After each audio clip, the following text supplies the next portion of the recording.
channel. Yeah, like this is Shan.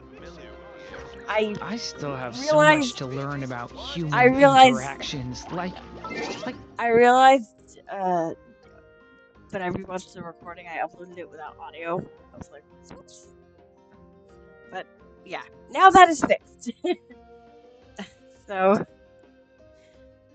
so I may have yeah, so but yeah, that was my where bad. should I I didn't put my hands when I'm nervous? I just really want to make friends with everyone. Okay, so I'm going to put Shalona in the party. Like I love Durin, but Durin is not built, so Yeah, let's.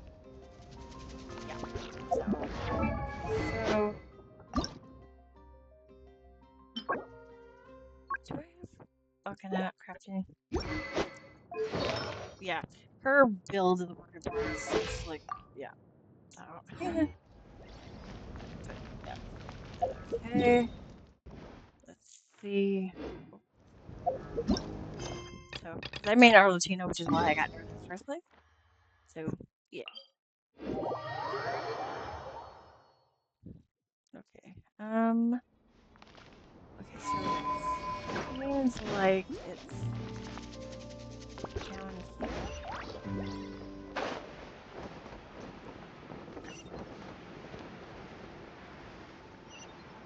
Okay. Okay. Yeah. Oh. Oh! I did not realize. Okay. Okay. Yeah. I did not realize. Okay. Let's see. Okay. Okay. Yep. Yep. I'm okay. I am very glad that I swapped out Durin. I love Durin. I love Durin to pieces, but like, um, but yeah, I okay. So The breeze is restless today. no, you know what? All Skip right, this scene. after you. I'm gonna skip this scene. Okay. So I'm very new to content creation, so like, if I make any mistakes, feel free to uh like any pointers are appreciated because I'm still learning. And also, don't forget to uh like, share, and sub, and comment.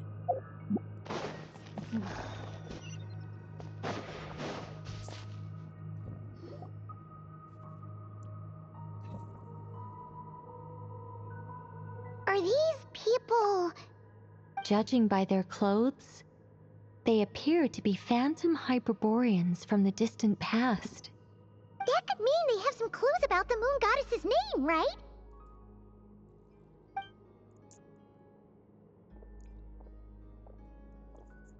Hey there! Could you tell us what the moon goddess's name is? Sorry. That's probably a weird question, huh? How do we explain this? The moons are long gone, and their goddesses are dead. Their names no longer mean anything. When a new moon goddess is born, we will surely know her name. We have used every last resource at our disposal. All that remains is to wait, patiently and quietly.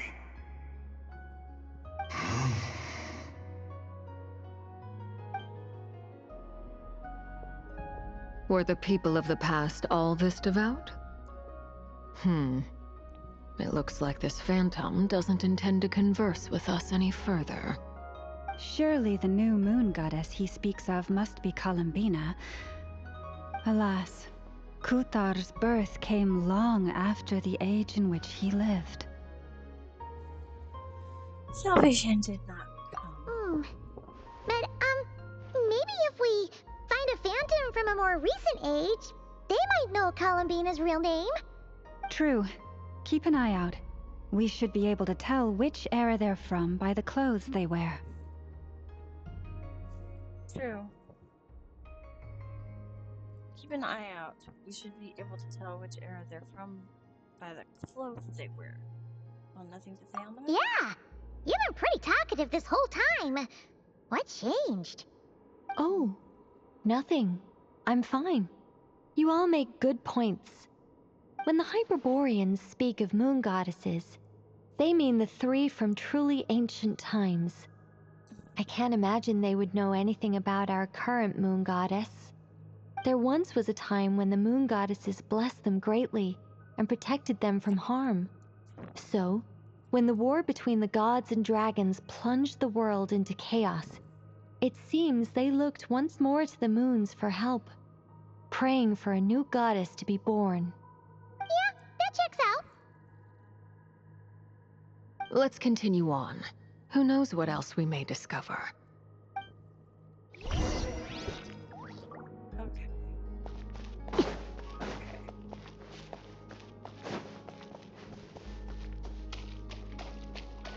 And I figured since Arlecchino is in the story, I figured I'd use my name this time. There's a door blocking this path. Not a problem. Try this. Whoa! How did that door suddenly collapse? This device was maintaining the door's integrity.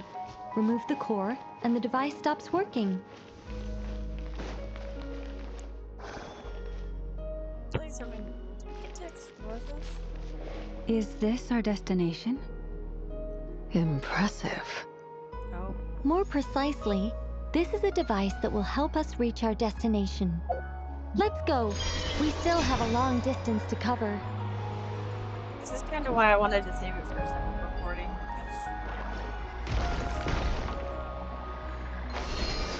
because it's one of those long sections. So.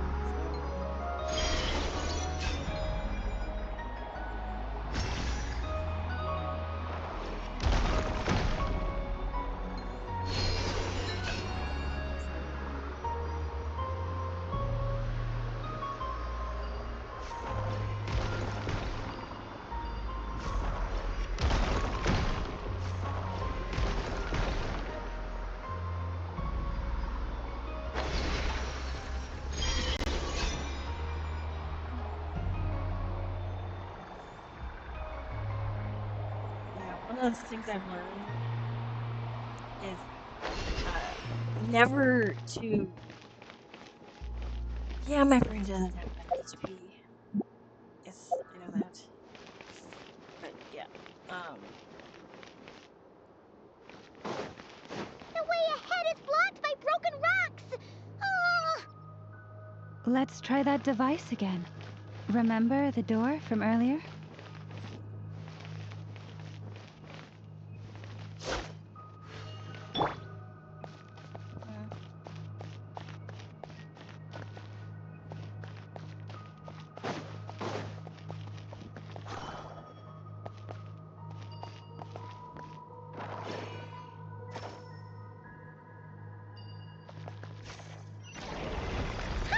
So it works in reverse, too!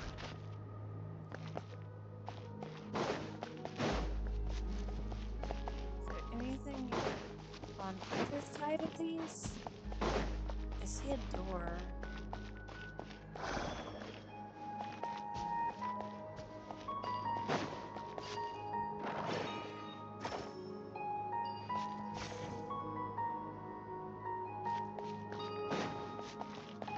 The humans we see are all phantoms, but the monsters are real.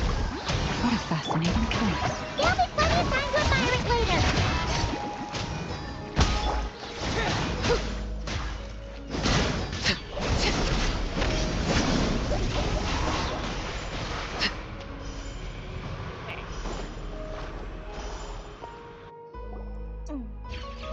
Ooh, there's a whole bunch of artwork in here.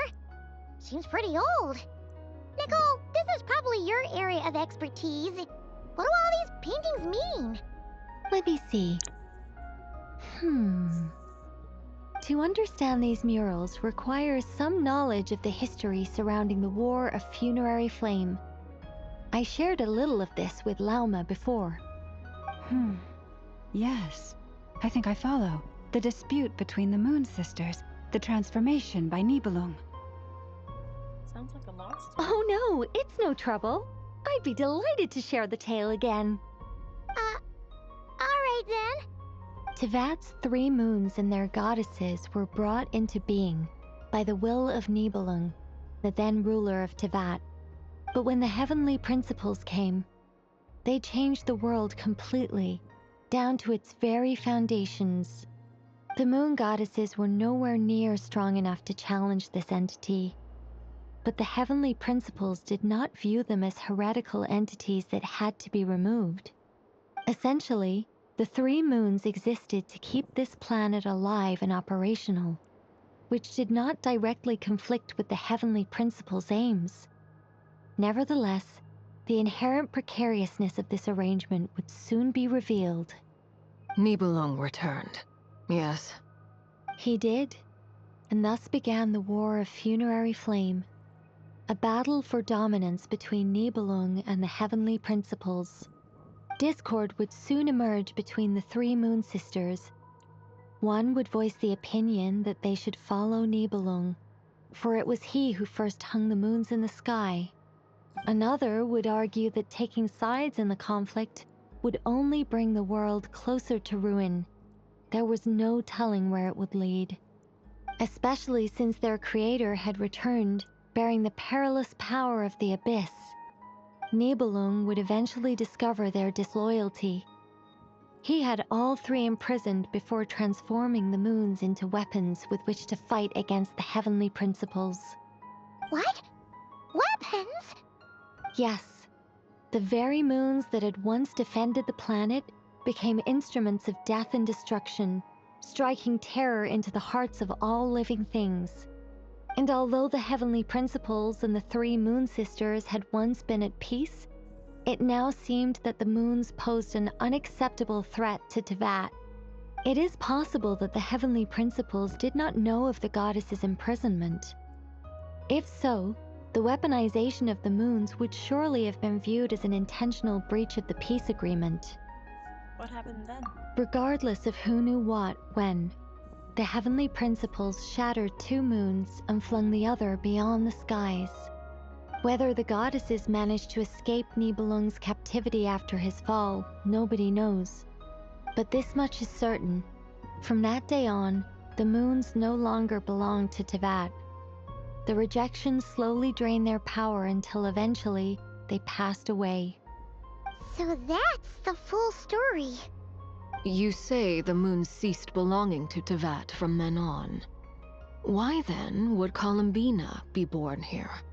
That is perhaps due to the lingering connection between the Frost Moon, which was not shattered, and this world. You could see it as the 3 sisters' dying wish. They never desired war. All they ever wished for was to protect this land. I see. If the final fate of the 3 goddesses is as you say, then Columbina faces the same grave danger. Our investigation has yet to bear fruit. We must hurry. Yeah, you're right. Let's keep going. Okay. Continue exploring.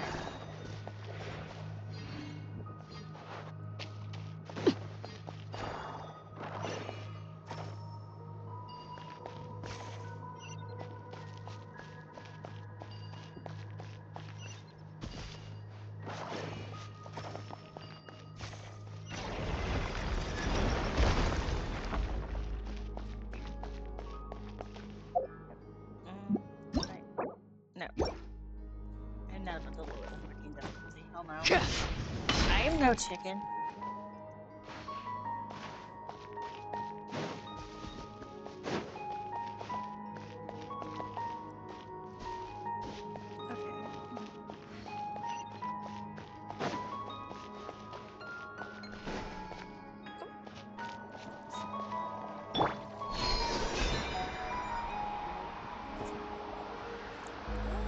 Chicken.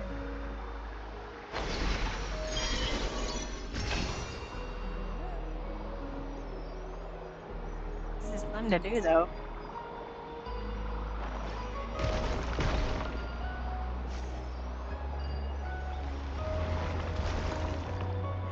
know something.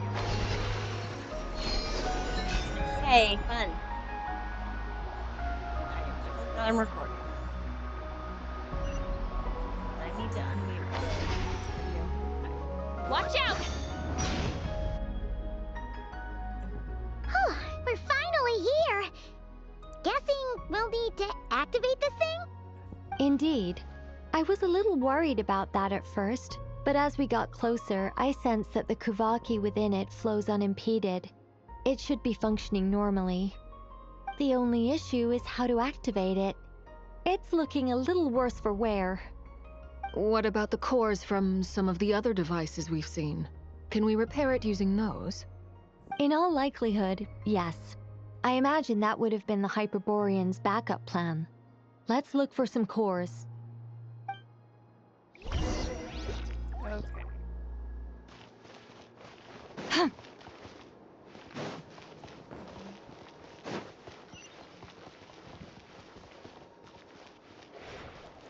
Is there anything around this?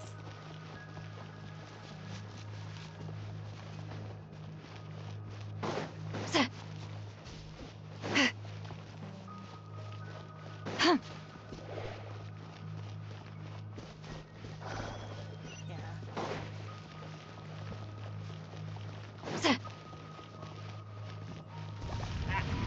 Show no mercy!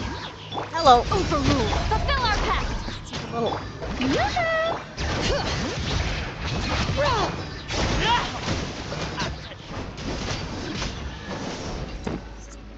Assholes. I dislike Hypnos. I really dislike them. Minus.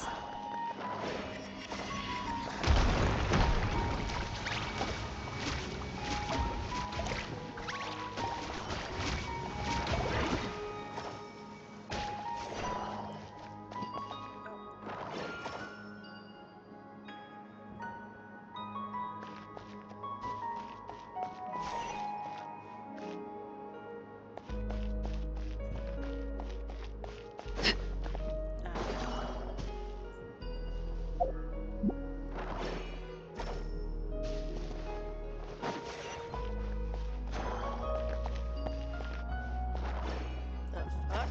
This is bullshit.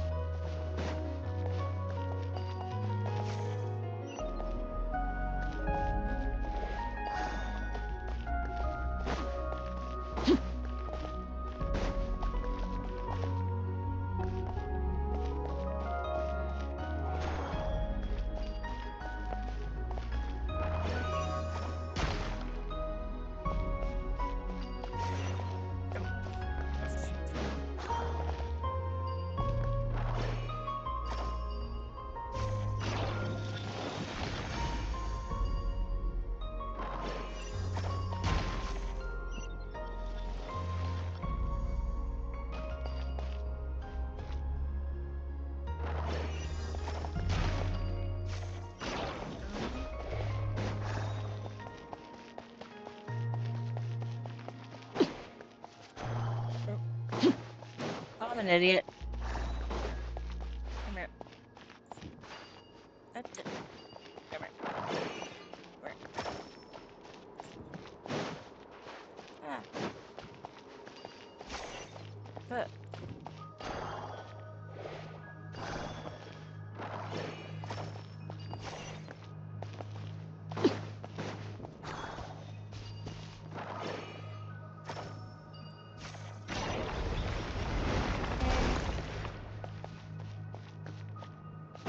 Paimon found a core! But how do we get across? Walk up, then jump down.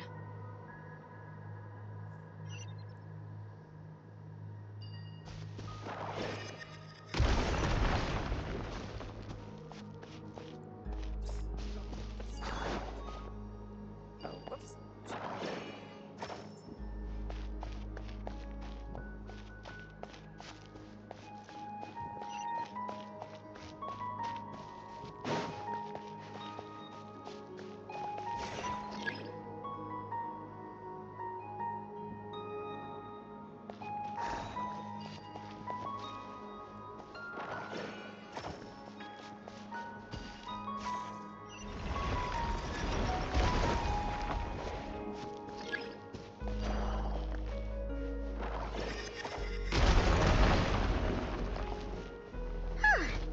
enough, Cores. Let's head back.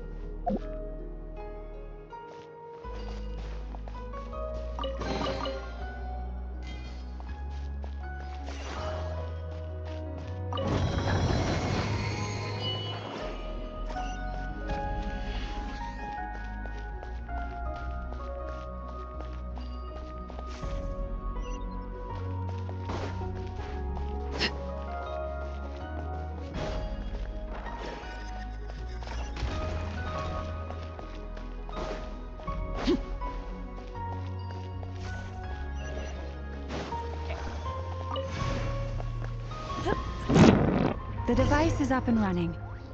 It's hard to believe that the ancients were capable of constructing such things. Paimon sees our destination! It's right up ahead! Yes, let's go. Yeah, I will be skipping Columbina. Mainly because, like, right now I have no interest in her. I'm the only Kuvak, or not Kuvaki, the only Nod Pride DPS I have is Never, who I don't have pets with at the moment.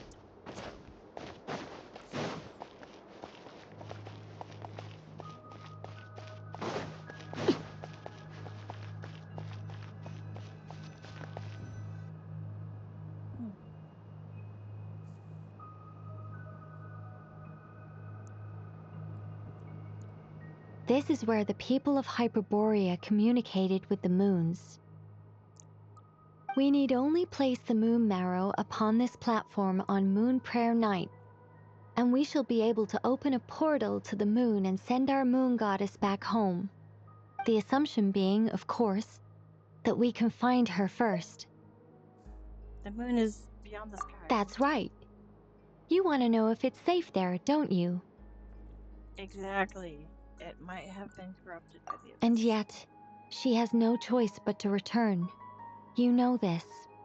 Oh, that's not the only issue here. This is the end of the line, right? We've explored everything we can. And despite looking at historical artwork and talking to people from Hyperborean times, we're still no closer to learning Columbina's name. If it's not too much trouble, could you tell me exactly what Alice said to you about finding her name? Oh, sure.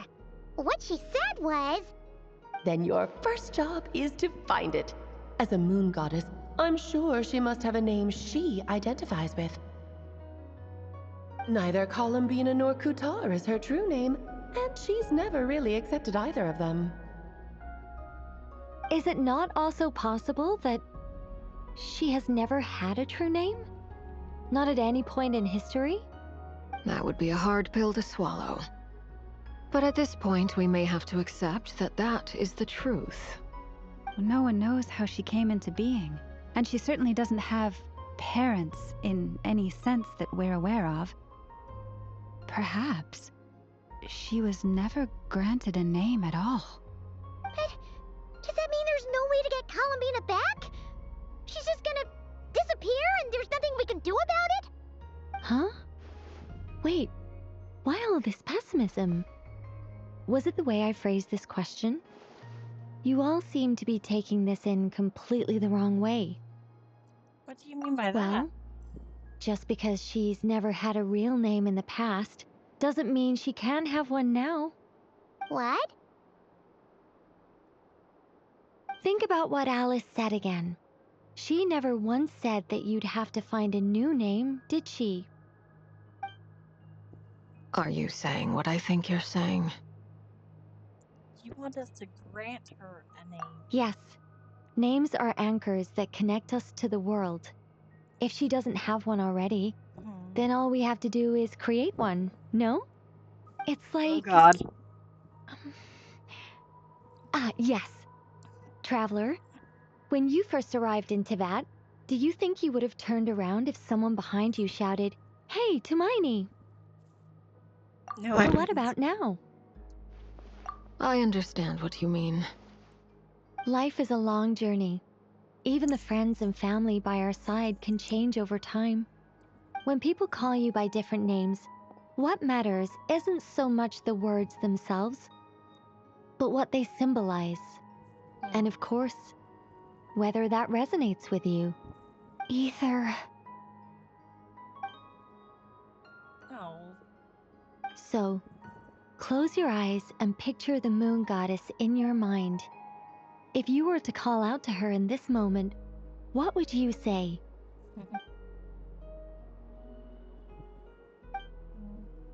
Columbina. Columbina. Paimon would call her Columbina too. Well, she has long forsaken everything that Kuthar represents. I think from now on I should call her Columbina too. Well, it sounds to me like you found your answer. Are you sure? Is it really that simple? We haven't found her this whole time, and not for lack of trying.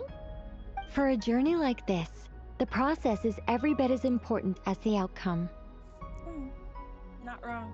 Had you not searched far and wide, rejecting every other answer you were offered, how could you have come to an answer you felt was finally correct? Oh, it all makes sense now.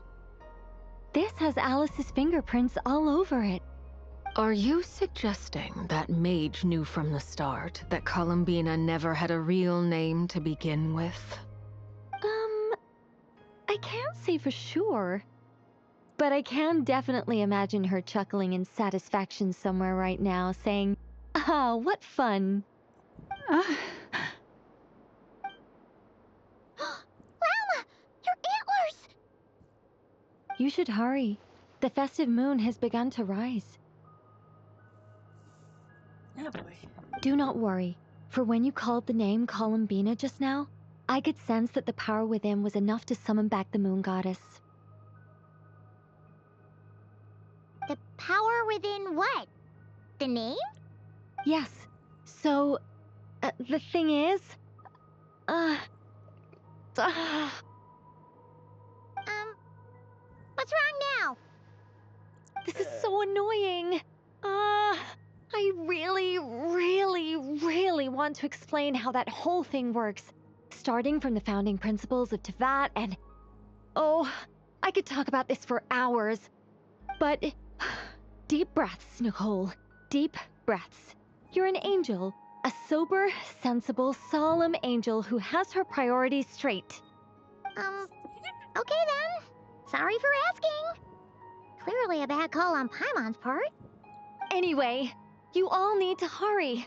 Last thing, remember how it felt when you called out that name. then it is agreed. By the name Columbina, we shall find her. Then we'll throw her the best Moon Paranite party ever! And at last, we will send her home. After informing your friends, everyone splits up to look for Columbia by calling her name. Choose the physical place where you I can barely move anymore.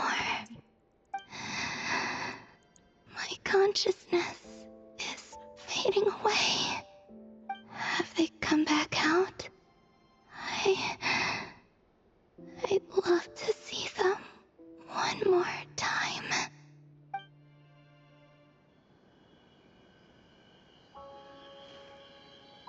They didn't make it.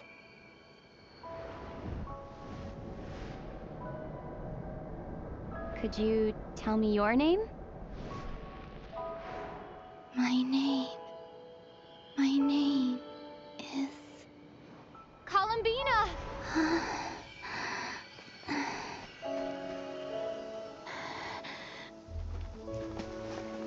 Columbina! Are you here? Columbina! That's the name you gave when we first met. And it's what I've called you ever since. Columbina. It's a fine name. I have many fond memories of Columbina, and so do all of your friends.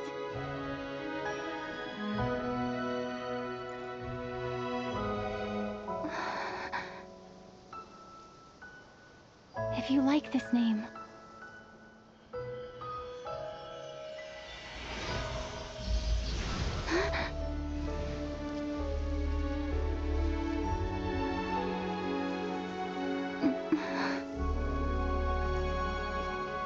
looking for me?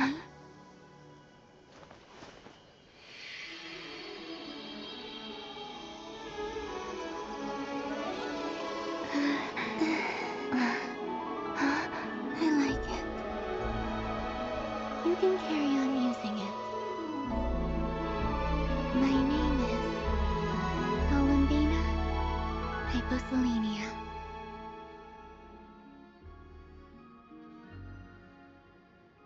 Columbina Hyposelenia. That's a wonderful name. I never thought that Columbina would become my real name. But after I met you and my other friends, the things that this name stood for slowly began to change. It went from being a Fatui code name to something my friends call me.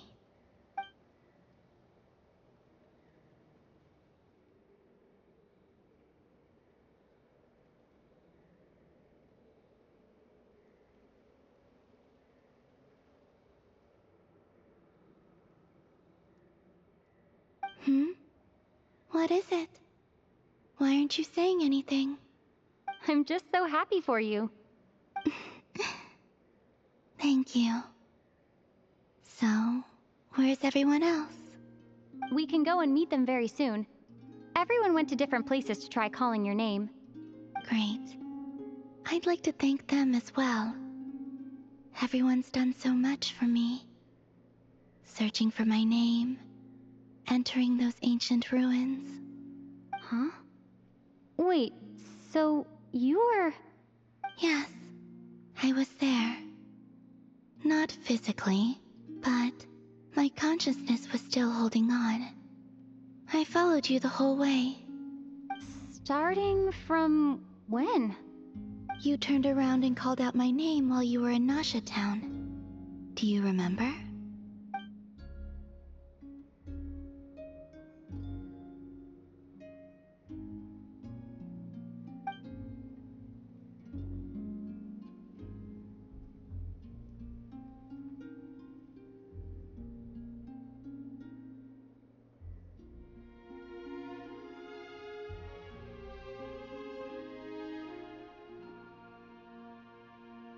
Let's go. We don't want to keep them waiting. Sure. In that case, come with me. But... Hmm? Before that, could you call my name one more time? Sure. Come with me, Columbina Hyposelenia.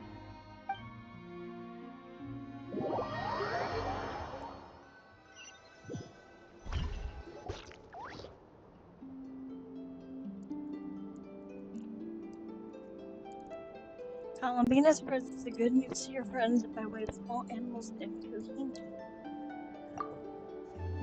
Since not everyone speaks critter, and some friends took longer than others to get to the village. Columbina! Oh, this truly is wonderful. Llama, I can't breathe. Ha ha! Just in time for Moon Prayer Night.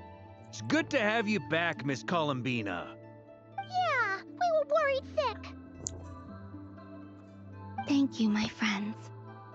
With your help, I now have a name that belongs to me. Columbina Hyposelenia. Where's the second half from? You added it yourself? That's right. It means... Born beneath the moon. Yes. And by extension, it can also mean born beneath this world. A fine name. Now, as much as it pains me to interrupt this beautiful reunion, I feel obliged to remind you that the Moon Prayer Night celebrations in Nasha Town have already begun. Don't you want to enjoy the festivities? There's so much to see and do. And some of the ambient lighting and entertainments were sponsored by the kind souls in the Hexen Circle. Nicole? Why'd you turn into Dodoko? So you're Miss Nicole. Thank you for helping us, and for helping me find my name. It's nice to finally hear your voice. You're quite welcome. Guiding lost people to hidden treasure is what we Seelie do. And if you ask me, spiritual treasures are far more precious than material ones. Chests are all well and good, but this was what it's all about. Ah, so satisfying. Anyway, I had to go help Alice. It seems like she ran into some trouble. That's why I couldn't be here in person. But don't worry, we're with you in spirit. We'll be celebrating right along with you. Keep an eye out for the Hexenzirkel's festive stalls in Nasha Town. I think you'll like what we came up with. Alice said she even managed to rope B in I this knew that, time. Spicy. The Frost Moon Scions have also prepared various attractions. I believe Aino, Ineffa, and their crew are setting things up as we speak. On that note, Nefer, about that request I made. It's all in hand. Yehoda is on site to ensure that everything goes off without a hitch. Wonderful. In that case, Traveler? Got it. Come on, Columbina. It's time to celebrate the best Moon Prayer Night ever. I've seen some shorts about this part. So,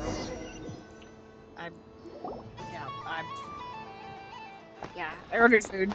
I'm praying these aren't spicy. Hey, young lady. Would you like some Moon Prayer Night candy? Oh, these are actual wings. Happy Moon Prayer Night. Oh, yeah. I almost forgot to say. Welcome home, Moon Goddess. Oh.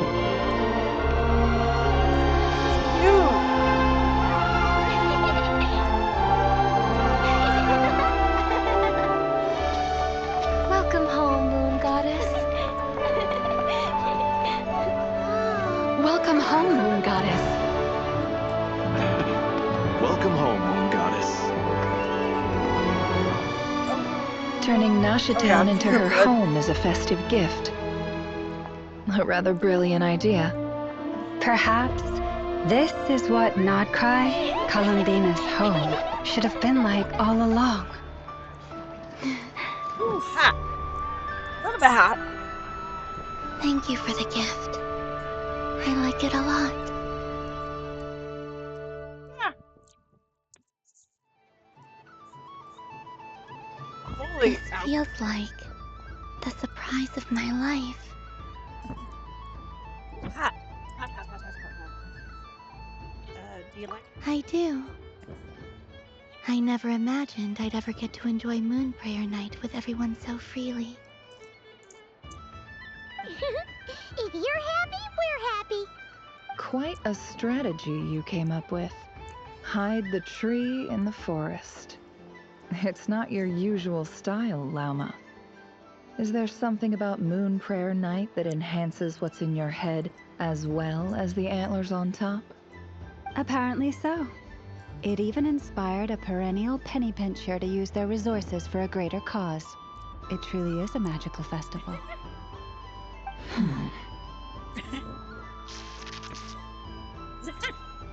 I love them see both. it now.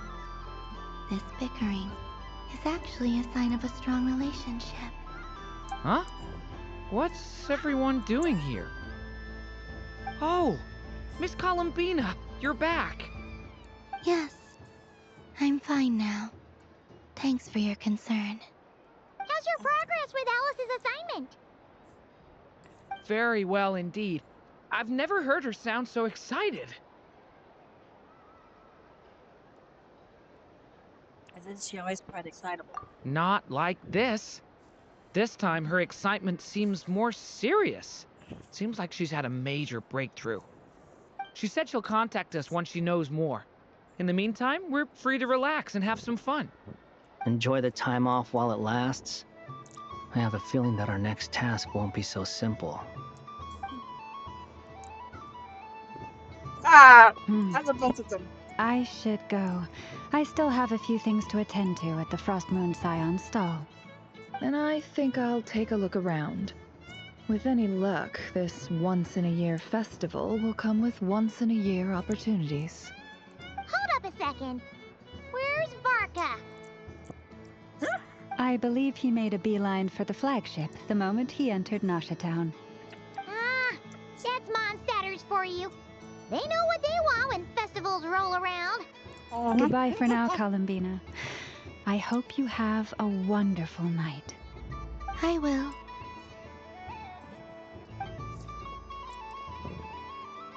Well, in that case, don't just stand there. Get out there and have some fun. You'll definitely get a warm welcome at every stall. Oh, also, take this map with you. It's a guide to the festival.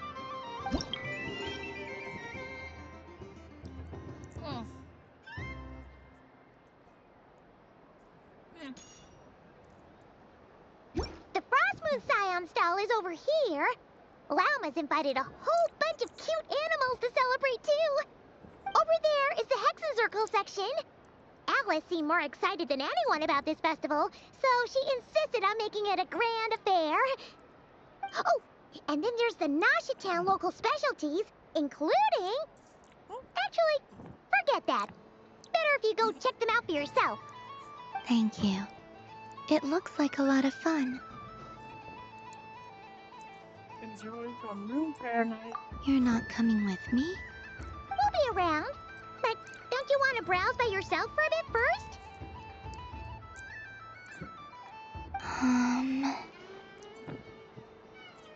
It's fine. Don't worry. Yep. If you find something you like and want to try it out together, just give us a shout. We'll be right with you. Otherwise, just relax and enjoy yourself. There's so much on offer, so try to experience as much as you can.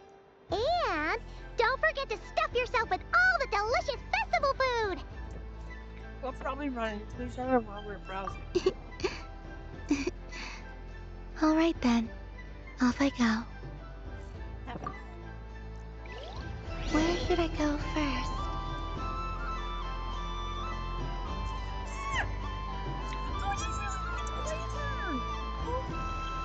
I tried to avoid any and all spoilers. Oh, she's so cute. Oh my god. Her little shoes. Oh my god. Oh my god, this is adorable. I'm so glad. I can't help it. Oh my god. I did not realize you got to play as her. Aww. Oh, pardon me. This must be the... Oh, where's... But I was aiming right at it. Aw, what a pity. I saw it with my own eyes. Dory being Dory. So close. So very close. That's not true. It dodged out of the way right as I was about to snag it. I'm sorry? You heard me. This paper frog can move. I swear. Dear, oh dear, what are you saying? How could a paper frog move?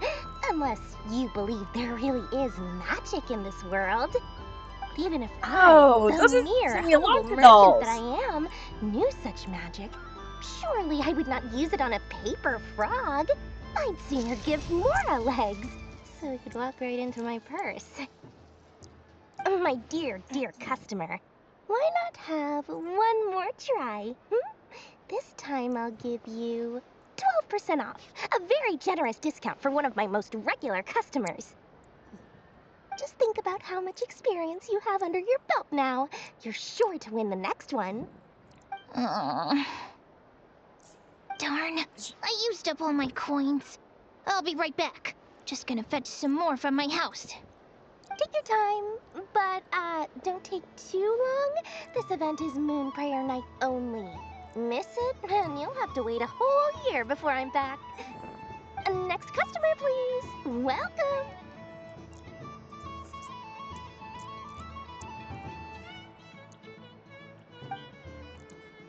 Hello. Whoa, whoa! What's this big one doing over here? How do I tell my employees not to go running around this time? Shooting them a glance won't work. I haven't known them long enough. Dory? Why, hello there, Miss Columbina. Would you like to play my ring toss game? The rules are very simple, and it's easy to get the hang of. How much for a round? Oh, first time's free. Not a single mora. After that, well, we can cross that bridge if and when we come to it. But with your sharp sharp skills, I'm sure you'll win all the prizes in one fell swoop. That was an obvious enough hint for them, right? Right? Okay.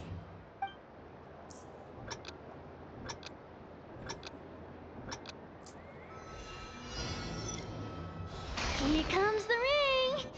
Ah, peanuts.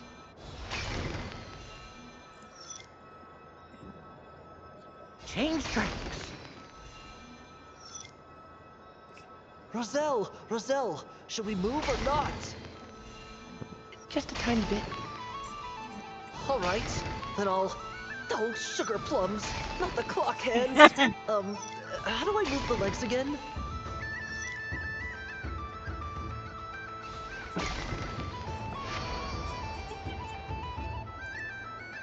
Let's see now. Let's see. Wow, very good. That's the highest score we've had all night. And here's your prize. Now, how about another round? As for the cost... Happy Moon Prayer Night, Miss Columbina. Happy Moon Prayer Night, Durin and Hat Guy. Are you here to play the game? I love the fact that they're calling you're a hat night. Hat guy. Yes. Brain.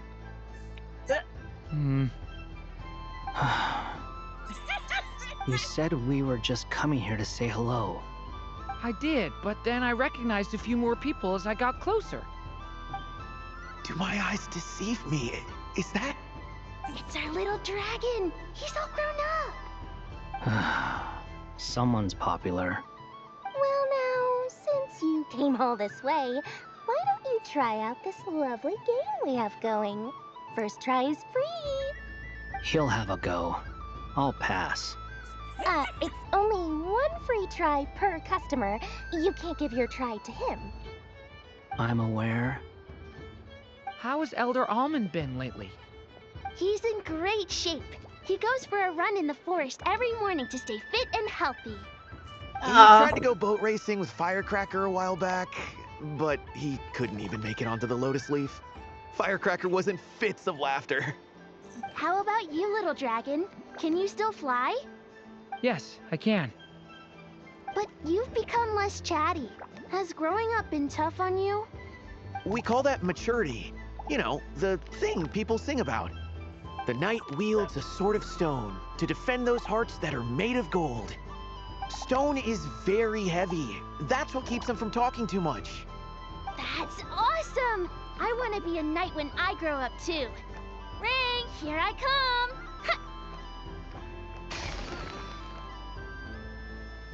Oh, the hat-wearing man. I never thought I'd see you again. You seem more determined than when I saw you last on the train. If you say so.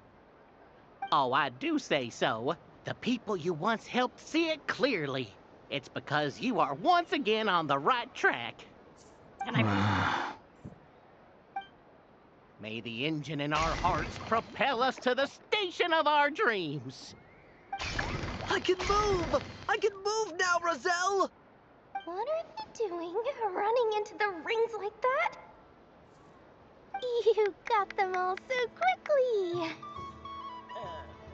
Their friends have Durin. I have never seen anything like this in all my travels. Is this guy actually an old friend of theirs? But how? They're origami animals and clockwork people from a fairy tale. Getting to know them would be quite an arduous task, unless they share a hometown? I have to get to the bottom of this. Next time I see the Great Mage Alice, I shall demand answers. Thank you, Dory. I had a lot of fun. So, now for your prize. Where did I put it? Give me a moment to dig it out. Oh, sweet grand prize. How I wish I didn't have to let you go. Good thing I have already turned a profit from the customers earlier in the night. Otherwise, I'd have wasted all my hard work. Okay, I'm back. What? I leave for 2 seconds and someone's already claimed the grand prize? Oh, well, these things happen, you know? Perhaps you'd be interested in one of the other prizes instead. We've got all kinds of wonderful goodies here. Ugh. Is this the thing you wanted? Here, you can have it. Huh? But... Don't worry about it. It will be happier with you. Oh, thanks so much, miss. Moon Goddess. Oh, goodness gracious, Columbina. Give me strength. How am I supposed to make any more money from this child at this rate? Daddy, look! That's the game I was telling you about! Forget it. She is the Moon Goddess after all. I'll think of some other way to swing this. Maybe I can try to hook this new kid. Huh? Oh, someone already won the grand prize. You can take mine if you want. What? Why? Why are all these bleeding hearts coming here to ruin my business? Well? Happy Moon Prayer Night, everyone. Happy Moon Prayer Night. Bah. Oh, I like the little chibi. I like the little chibi they're doing. It's adorable. That is adorable.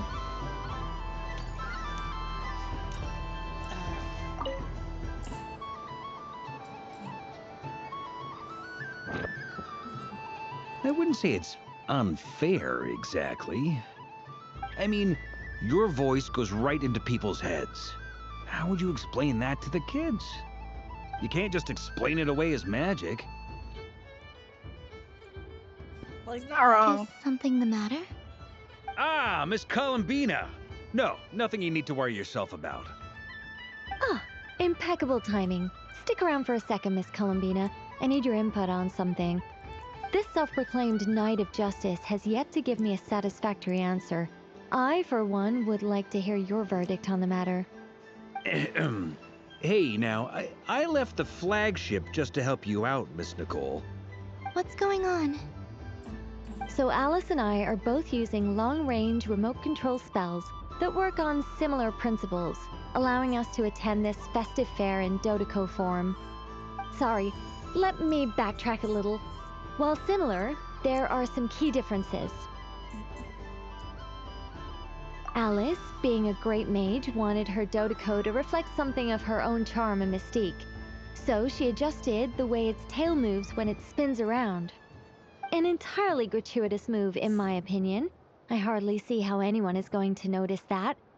If anything, I'd say that anyone who stares intently enough at a Dodeco's tail to notice such a small detail is someone we ought to be highly concerned about.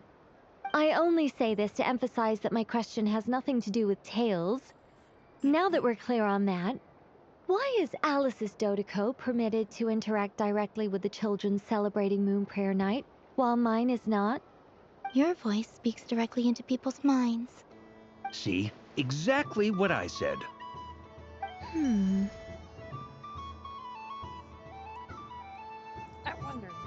Oh. Miss Nicole? Ugh, I can't stand it. I know that probably makes me sound like a whiny child acting out in front of their parents. And it's a little embarrassing now that I think about it.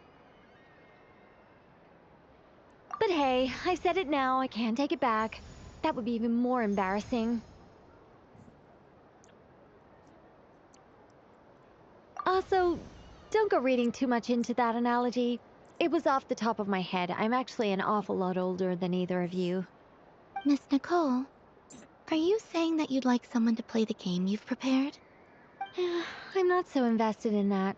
It's just something cobbled together using items I borrowed from Alice.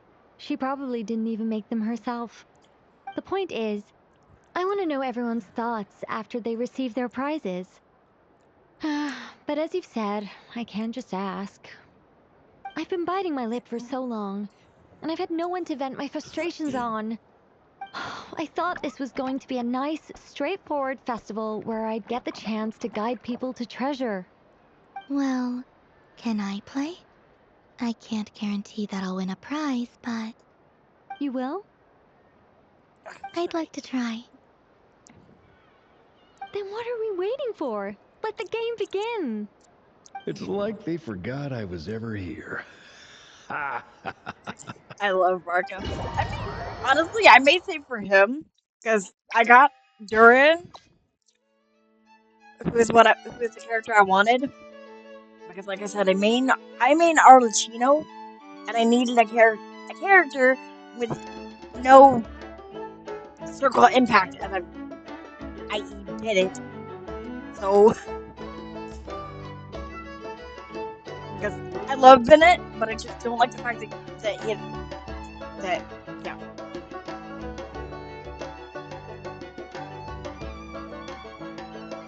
I just don't like how you have to constantly be in his burst to have the effect or the benefit of the bonus.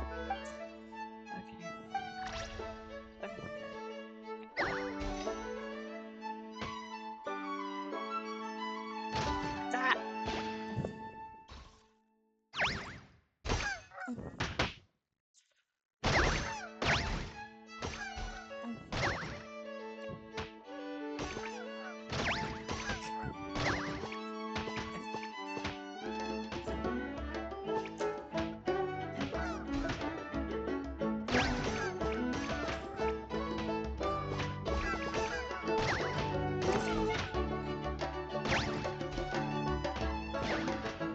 Well, this is like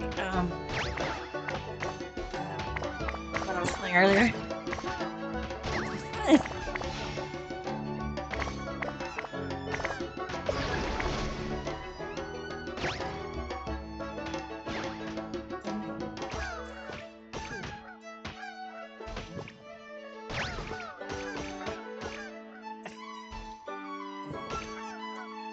Ah, son of a.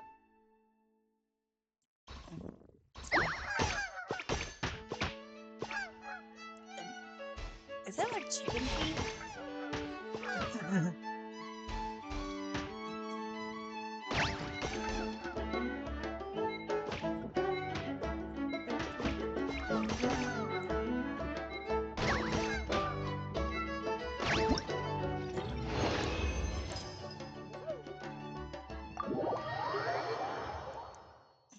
Ow. Congratulations, Miss Columbina! With your great wisdom, you have overcome every obstacle in your path and conquered the great challenge posed to you by fate. Fate? Well, something to that effect. If you'd prefer something more poetic, it could be the icy winds or the dawn. Anything you like, really. You could even go with the challenge posed to you by Dodeko, if that's what you're into. Anyway, you can take or leave my suggestions. Moving on. All my hopes are now resting on this.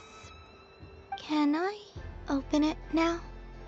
Stop teasing me. Please, I'm begging you. No more talk. Just open it. Wow. My mouth feels like it's on fire. What a lovely sculpture. Classic and cute at the same time. Thank you, Miss Nicole. I'll always treasure it. Ah, there we go. Music to my ears. You have my sincerest gratitude, Miss Columbina. Thank you for sharing your precious time with me and fulfilling my wish. Don't mention it. You've all done much to help me. And still, sorry, I'm the one receiving all these gifts.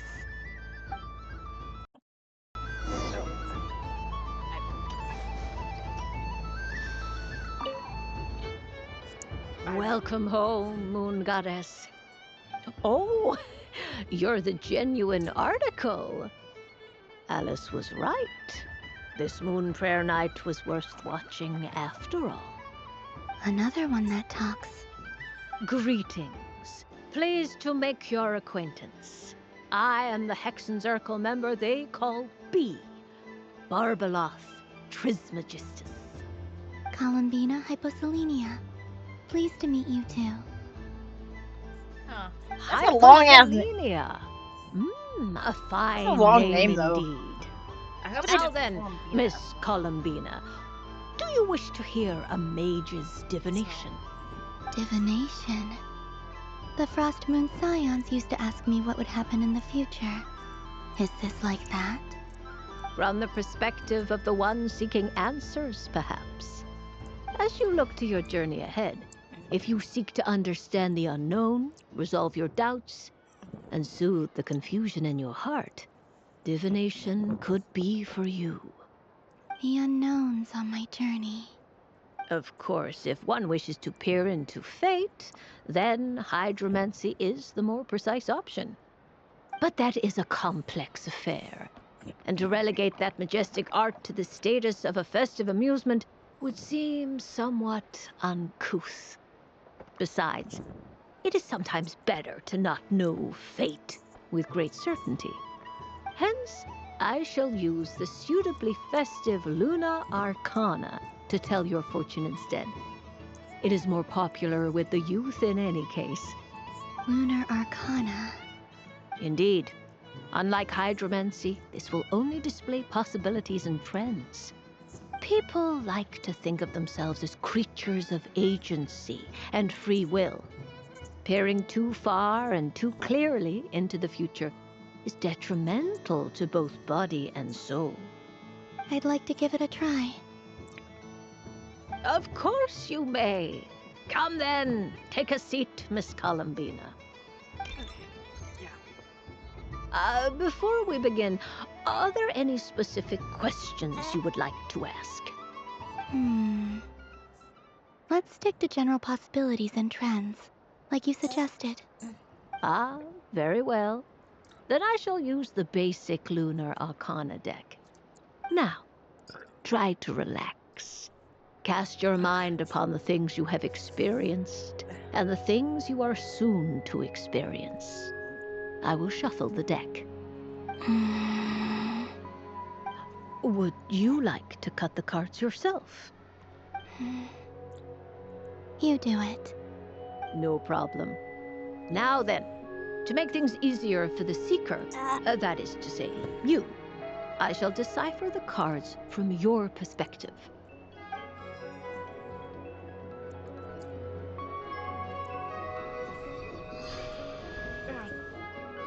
Please, draw the first Lunar Arcana.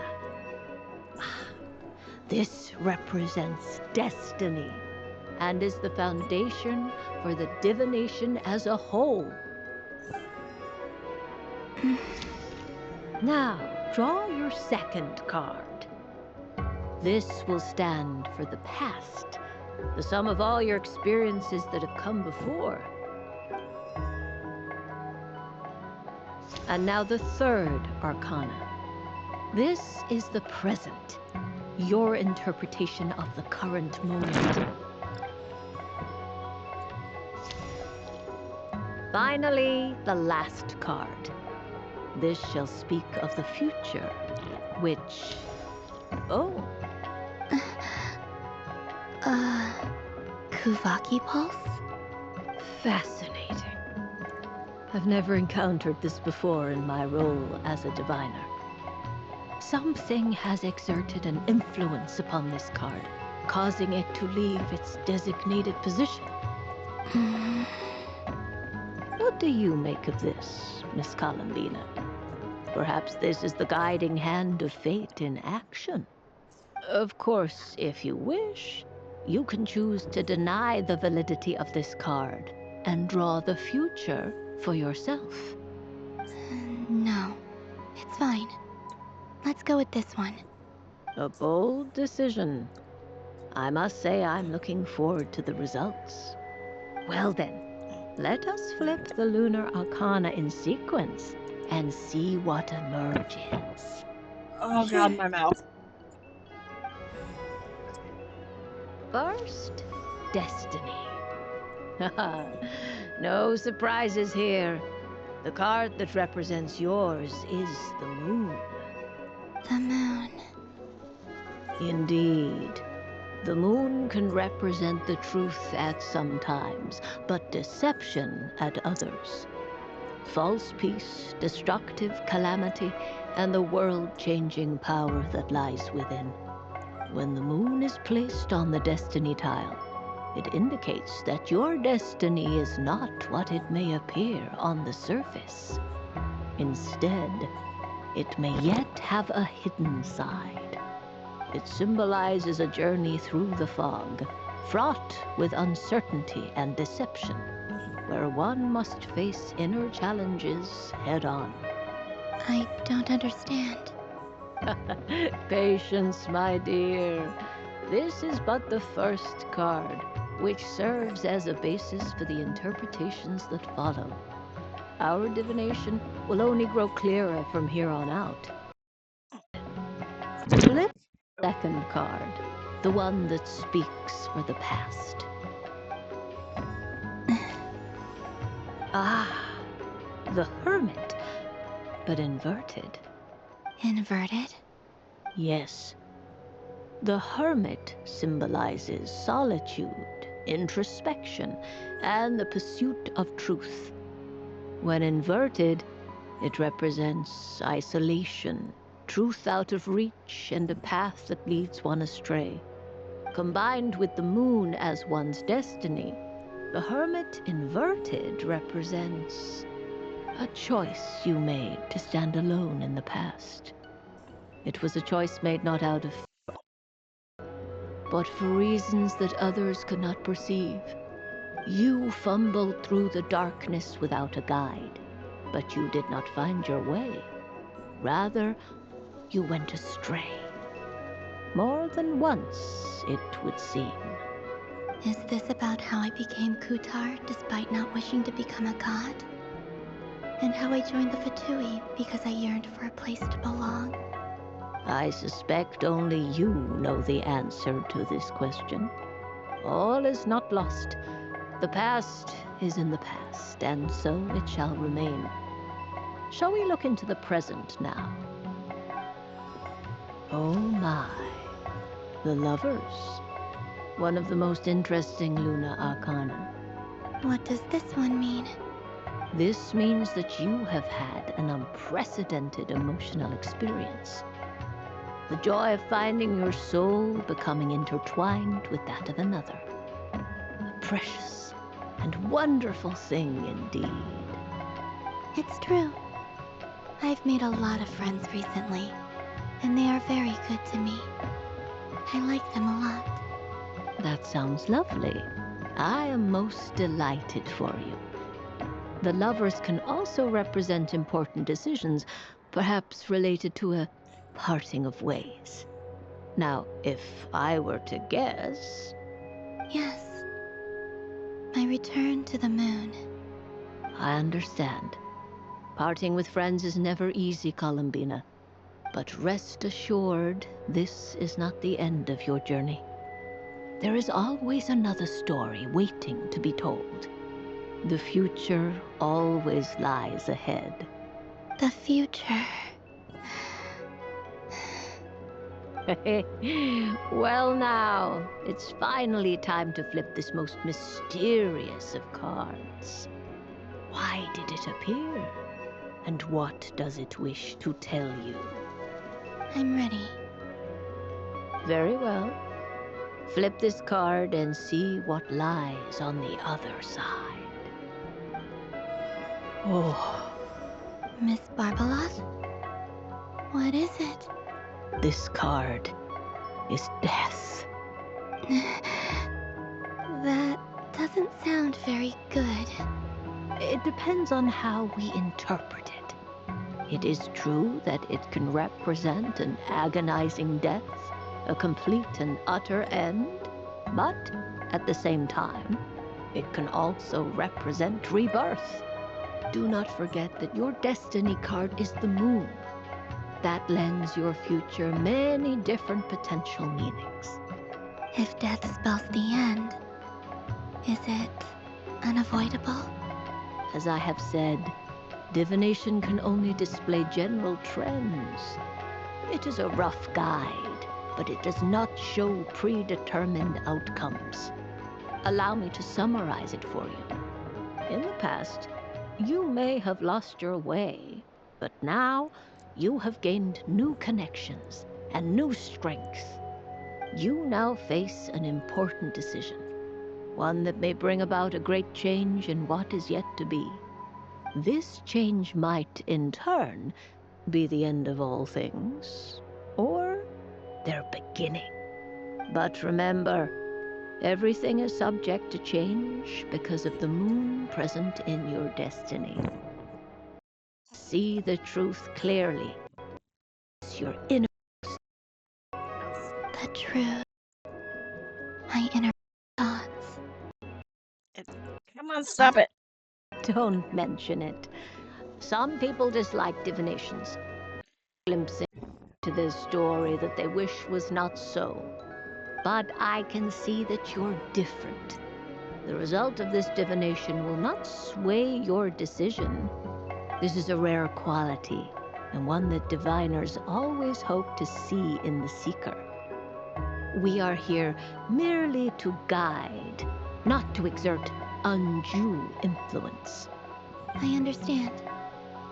Go then and illuminate your future, Miss Columbina. The moonlight that shines from you now is most captivating. I'm going to be doing a completely separate recording for the exit circle stuff because I don't want it to. Because this one is already going to be long enough as a story. So. A soft and furry creature that bounces and jumps. Welcome home, Moon Goddess. This one talks too. Allow me to introduce myself. I am a Dodoko from a distant archipelago, the most mischievous of all my Dodo brothers and Dodo sisters. When the going got tough, I powered through, and when I met obstacles, I boomed them away. That sounds like a lot of fun. Doesn't it just? Oh, but then the trouble started. Recently, I found a lovely beach, the same beautiful jelly color as my hometown, and so I dove in to have a look. Only to find it overgrown with seagrass and nasty little spiky fish everywhere, looking to turn me into a Dodoko kebab. I made it back to shore by the skin of my teeth, but my tail was sorely hurt. Couldn't you just boom them away? Oh, I wanted to, believe me. But I've heard that you, Moon Goddess, can understand animal speech. The last thing I wanted was to cause a gigantic fuss and get taken to court by a school of spiky fish. I'd be driven out of these waters for good, and my winter holiday would be ruined. And so, dear Moon Goddess, I was wondering if you might lend me your allegiance. Are you roping me into a crime? Oh, let's call it a once-in-a-lifetime carefree adventure. Does that sound better? All the festival goers tonight are dressed up as the Moon Goddess. But there's nothing to say that the Moon Goddess can't disguise herself as a Dodoko, is there? Besides, this is your home. You should be free to be whoever you wish. I'm afraid I'm not well acquainted with Dodokos, Madam Mage. Oh, that's quite all right. We Dodokos are innocent, happy creatures with a free-spirited nature. Many, like myself, are mischievous troublemakers. Others are lazy souls who like nothing better than to lie down on a nice rock and take a nap. In our eyes, every creature who yearns for happiness and freedom is a Dodoko. But perhaps in yours, we Dodoko are a fluffy goofier and more mischievous breed of Kuhenki? Yes, that is a much easier image to follow. Oh, wonderful! Then let's play! Grab onto my tail and follow me into the sea! Time to settle some scores with the bad guys! Oh boy. I, oh, oh boy. Hello.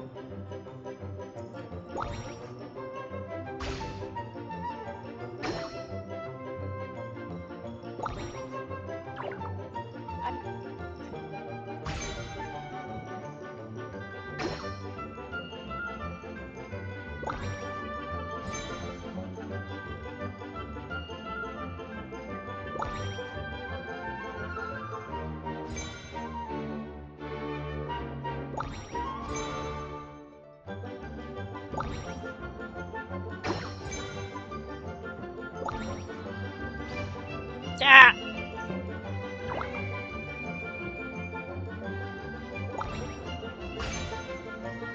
Yeah, I messed up.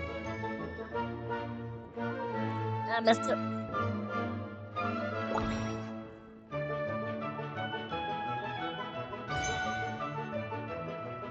Okay.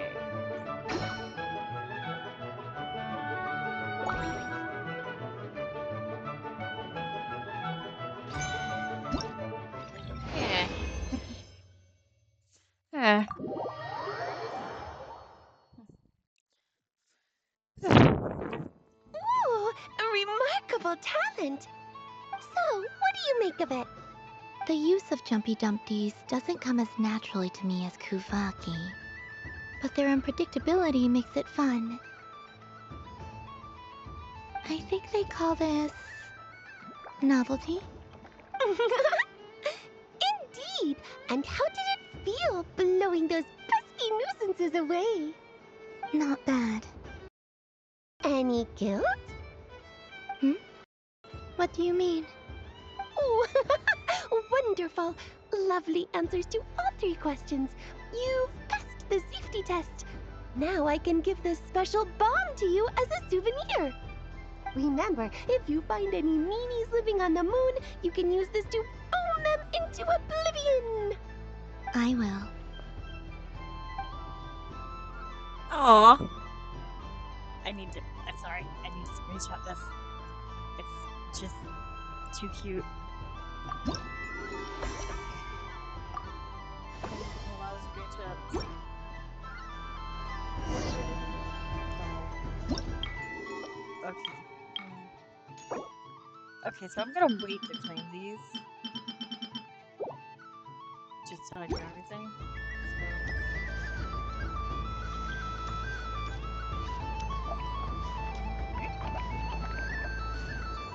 So this is the Frost Moon Scions area. It feels very familiar, but everyone looks much happier than usual. Ow! The Frost Moon Scion stall looks kind of plain, but it's pretty cool once you get into it. I don't go to Hisi Island much, but it's got that, like, old world cultural feel. And if culture means we get more festivals, I'm all for it! Hello, Yahoda. Columbine... hello, Moon Goddess? That was too close. I almost gave the game away in front of the staff.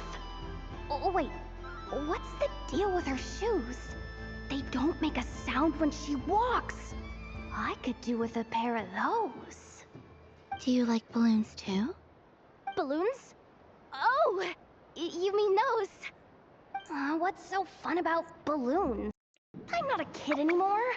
They're probably more up Aino's alley. Yes. The animals seem very curious about these strange flying objects. I was drawn here by their voices.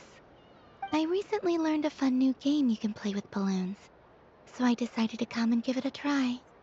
A new game?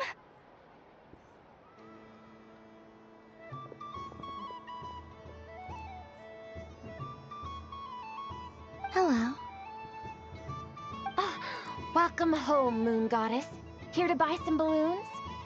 Yes. Could you give me a few that haven't been inflated yet? Are you sure? I guess it's not a problem, but... Yes, please. Thank you. Uninflated balloons?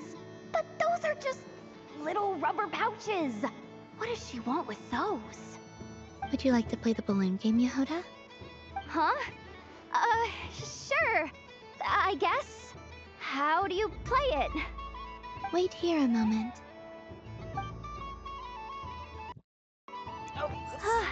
Oh. This is so weird. What have I got myself in? I thought I saw.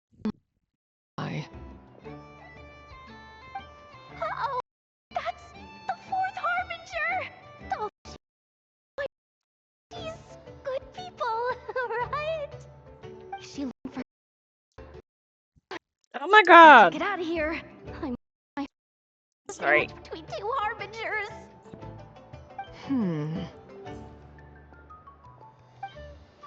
Which stall is she checking out? Oh, it's that other Frost Moon Scions one. Try on the headgear, see what it's like having antlers or animal ears for a day. Oh, I wouldn't be caught dead wearing that stuff. So embarrassing. I have enough gear to carry as it is. Wait, what? She put it on? How peculiar. Oh, that's cute. This would take some getting used to. I wonder if this is what it's like for Lynette. It really suits you, ma'am. What is this?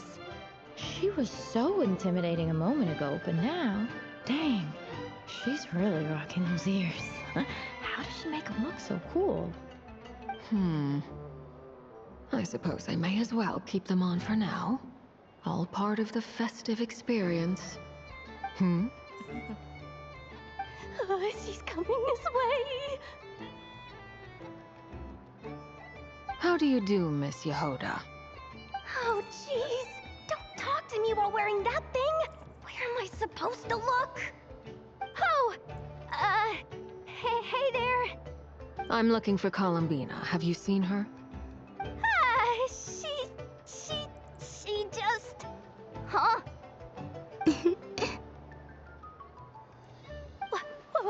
Wait, is that what she meant by balloon game?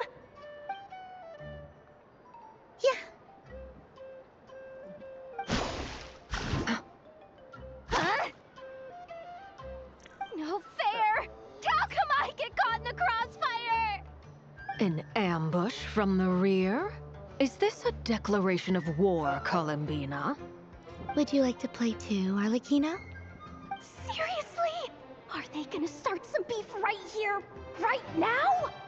Gladly. That said, I believe there is another who would like to join. Boss Nev! Thank goodness! You've gotta get me out of here! Things are kicking off big time! Hello there. I'd like 10... no, make that 20 balloons, please. Uninflated. What? Miss Moon Goddess, I hope you're prepared to pay the price for assaulting my employee. Welcome to the game, Nefer. Just to be clear, let's keep this a fair fight, okay? No strange powers, please and thank you. Naturally. Don't just stand there, Yehoda. Aren't you going to team up with me? Huh? Do I have to? Of course. Don't forget, the Curatorium has a reputation to uphold. I knew something like this was gonna happen.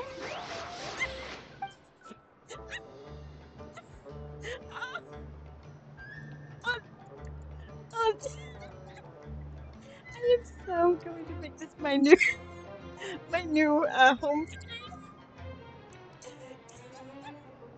It's just too adorable.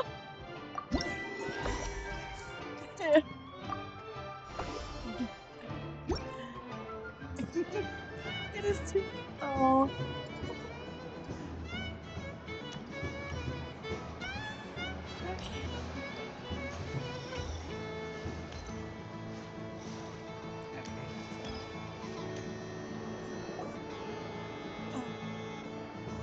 Dodoco's Whirligig! Come check out Dodoco's Whirligig!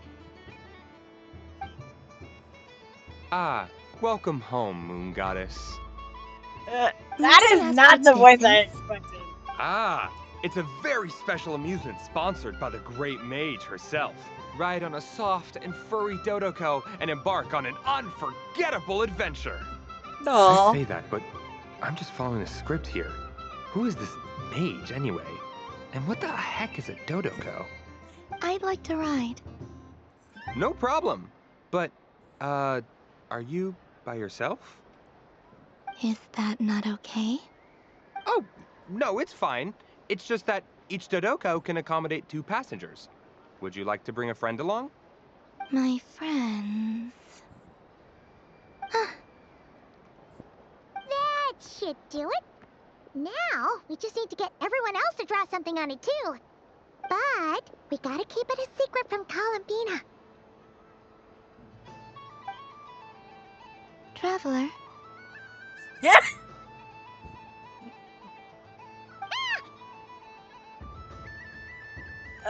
Yes. I want to go on that ride. Will you join me? Aw. It's been in Dodoka. It's alright for two. Let's go then. One moment. Don't worry. Paimon will do the rounds. You go have fun. She's like, nothing. All right. I think we have to wait in line over there. Please take your seats. For safety reasons, you mustn't try to leave the ride before it comes to a complete stop. All right, you're all set. I wish you both a wonderful journey.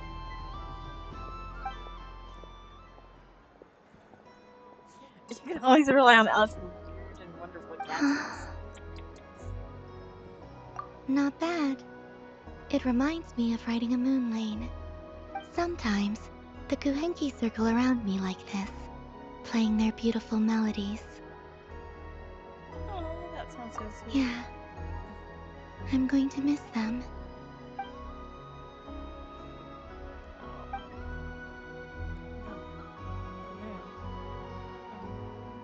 Does it scare you at all? It does.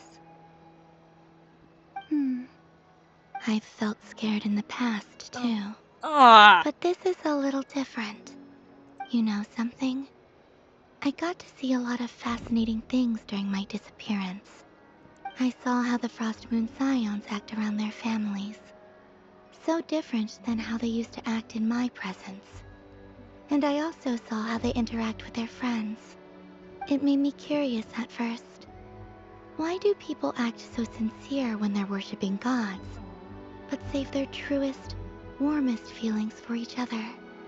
Slowly, I came to realize that it's because they trust one another. They know, deep down, that they'll be accepted for who they are. All of it. The good and the bad. I know. I knew it the moment you started calling out my name. What I fear now is the end. I fear losing all this the very night I have gained it. You won't lose this. Your friends will see. Thank you for this conversation. Thank you for listening to me. No. Don't She's such a worry. sweetheart. This fear I have, and the unknown that awaits me, they cannot hurt me. Not when I possess a treasure far greater. I just want you to remember this version of me. The real me. On this final night together. Honestly. Dear passengers, Dodoco's awesome adventure has come to a close. Please leave in an orderly fashion, and we look forward to seeing you again in the future. Don't want the journey to end, huh? Don't worry, you two. There's always another adventure waiting just around the corner.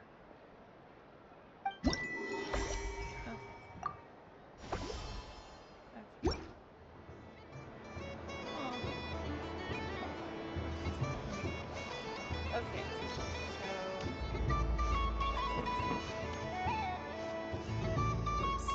Sunny days! I prefer sunny days. Ah, well, you are as warm as the sun itself, Moon Goddess.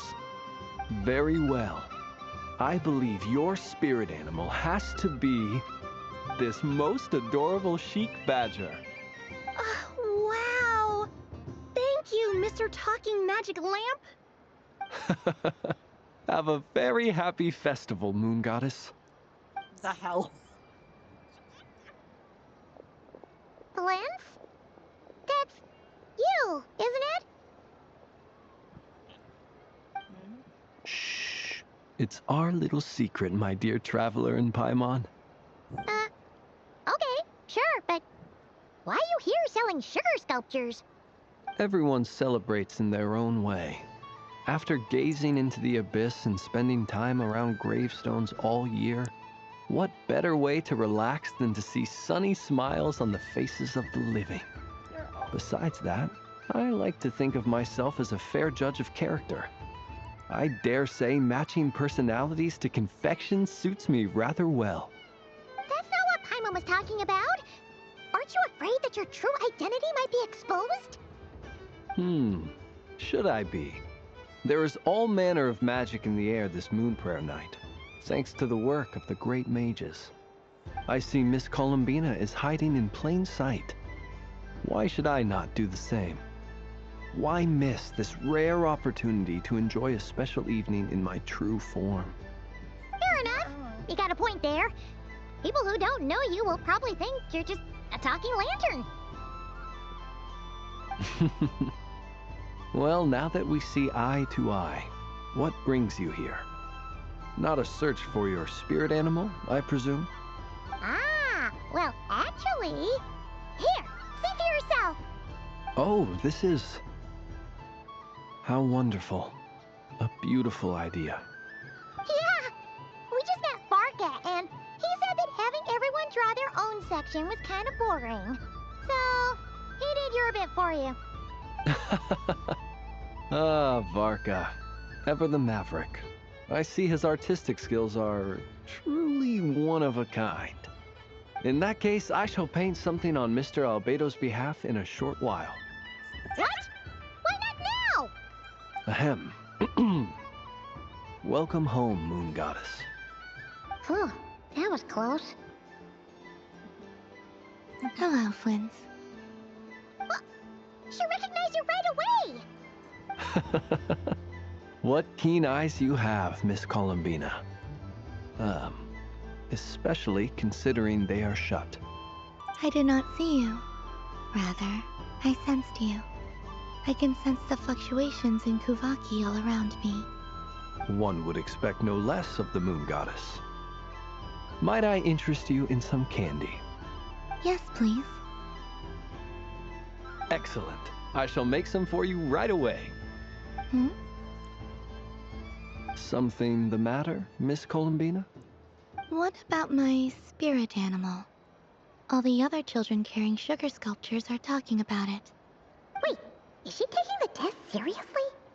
Ah, my apologies. How could I neglect that? You are quite right, Miss Columbina.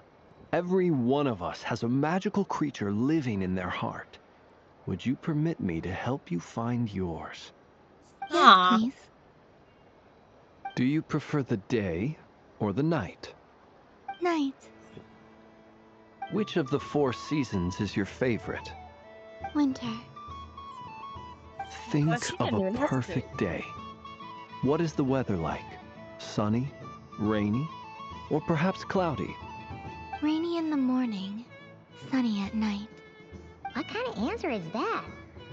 Forests, lakes, and open seas. Which do you prefer of these? I like them all. Imagine you opened your very own shop.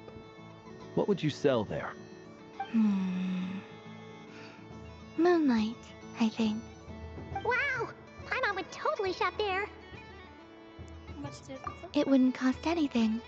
You'd just need to visit. Aha! I believe I know what your spirit animal is. Here, for you. Oh, it's a Kohenki! Indeed. A free-spirited being with a deep love for all things here in Nodcry, who selflessly lends her aid to as many people as she can reach. It is the perfect fit for you, Miss Columbina. Thank you. Sorry. It would be my honor. But you shall have to forgive me. We have known each other for quite some time. I doubt there is any answer I could give that would come as a surprise to you. So instead, would you accept this sugar sculpture as a token of our friendship? It's a lantern. Hey, why don't you two go enjoy your candy over there? Paimon wants to try out this spirit animal thing too. Right, Blintz? Come on, play ball. I got this drawing done. But I want to hear Paimon's answers. But it'll probably take ages. Paimon's a complex soul. And we don't want your candy to melt while you wait, huh? Oh. Okay then.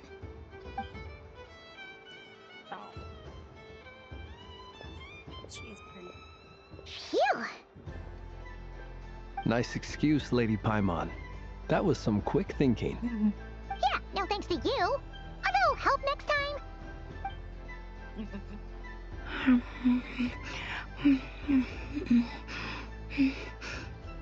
It's sweet. Is that Lockaberry? I wonder what flavor the traveler got. This way, this way! It's the candy-selling lantern! I'm coming! Of course. Traveler, maybe we can share? Share? Yes. I found out recently that people share their food sometimes, so I'd like to try it. Or is that a no? Oh, no, we can do that. Thank you. Oh.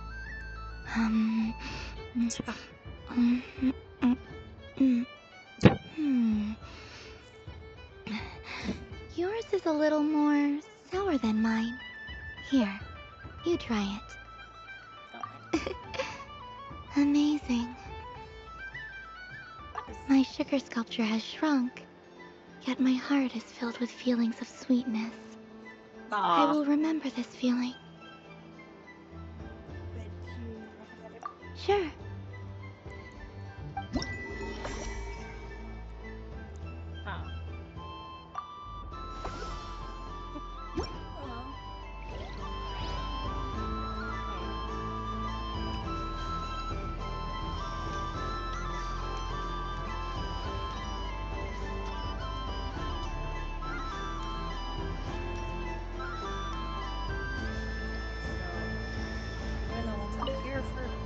Done being a do-gooder yet?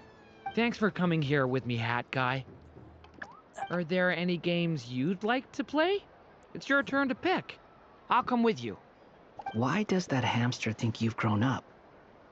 You haven't changed at all. I know you don't mean that. You're just taking the opportunity to make fun of me, aren't you? Even if you won't admit that taking some time to compose yourself is important, I can see that you're doing it in practice. Otherwise, you'd have taken off your hat and flown away by now. Looks like Albedo's socialization program has been far more useful to you than all those Vahumana textbooks. There are so many attractions here. Since I rarely get out, I might as well make the most of it. I'm gonna do I know. Yep.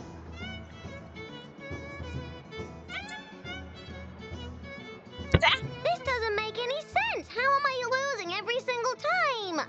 Wait, Inefa, you're cheating, aren't you? Yeah, that must be it. I am not cheating, Aino. Uh-oh, sounds like Inefa's turning into a big baloney bot. I think it's time for some serious maintenance. Moon Goddess, help me. Hmm? Miss Columbina, I know, is attempting to cheat. What the? I'm not the cheater. You're the cheater. How Oh dare my you throw god, it that back at face. me?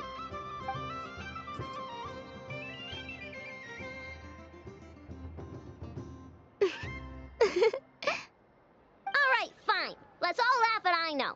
Just you wait till I get home, because I'm going to make a game bot that can win 100% of the time. Let's see you laugh when I come back and beat your butts. You'll all have your heads covered in stickers when I'm through with you. We came to check everything was okay after all that yelling, but,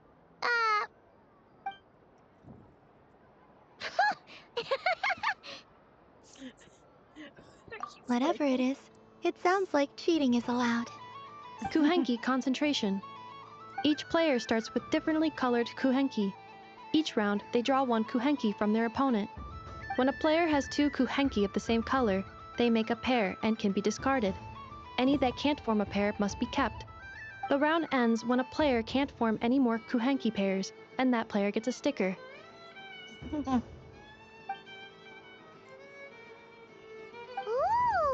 Can 4 people play as well? That is fine, so long as the turn order is fixed beforehand. Alrighty then. In that case, the 2 of us will join as one team. Okay, but if you lose, you're both getting stickered. I don't want to hear any excuses.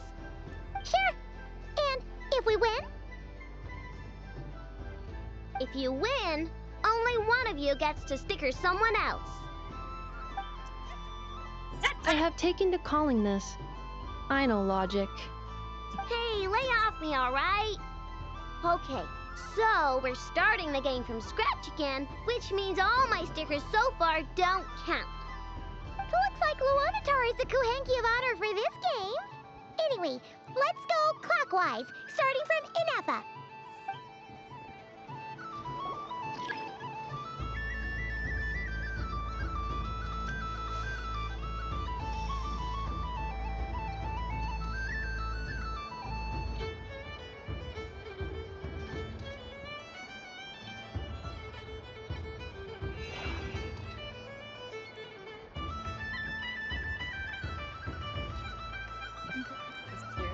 Nice! That's a pair!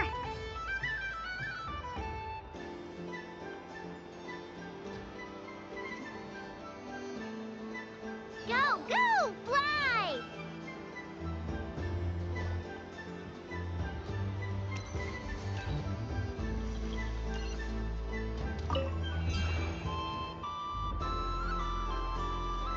Go on.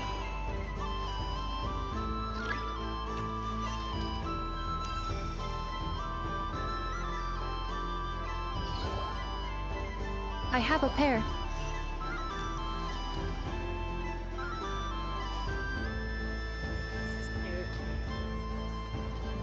Uh-oh! We gotta pick up the pace!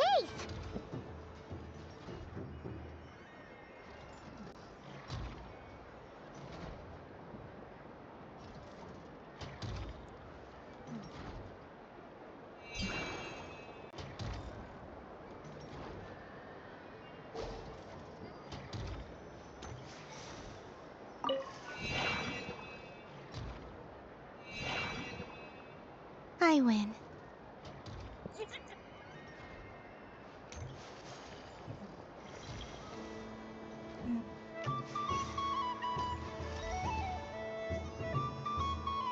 Phew, that was too close. I thought I was gonna lose. Good luck, everyone. Aw, we're out!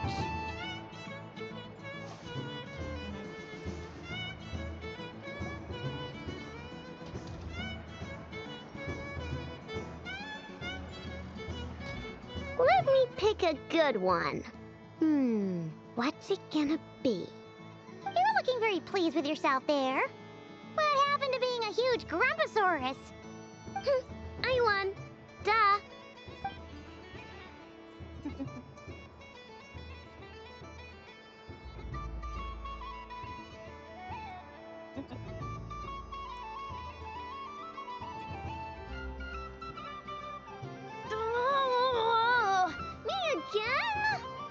Don't fidget too much, Aino, or the sticker's going to fall off. I don't care. If it falls off, it falls off. If a pair of Kuhenki get discarded, why not a pair of stickers? Huh? Huh? She's not wrong. That.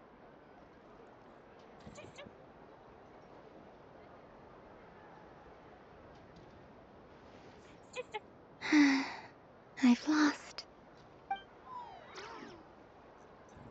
Sticker, sticker, sticker! There it goes.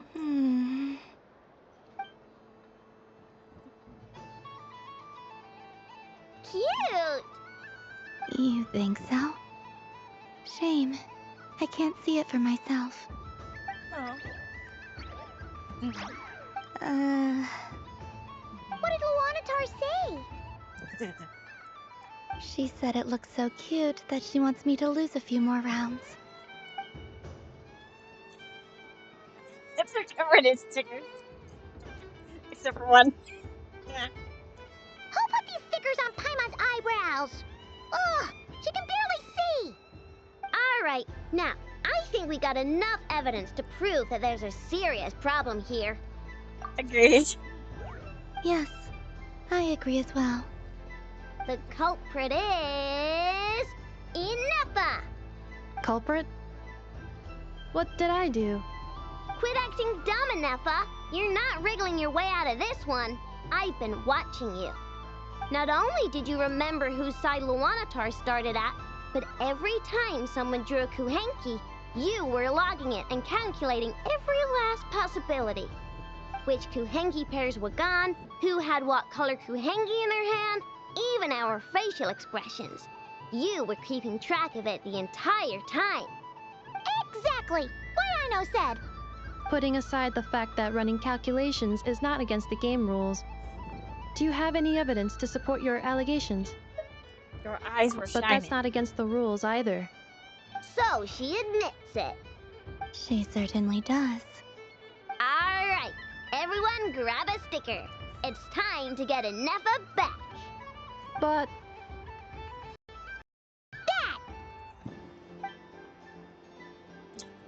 Oh, this is cute.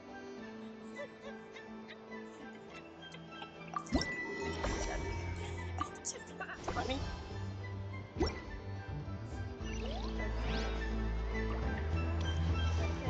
Um.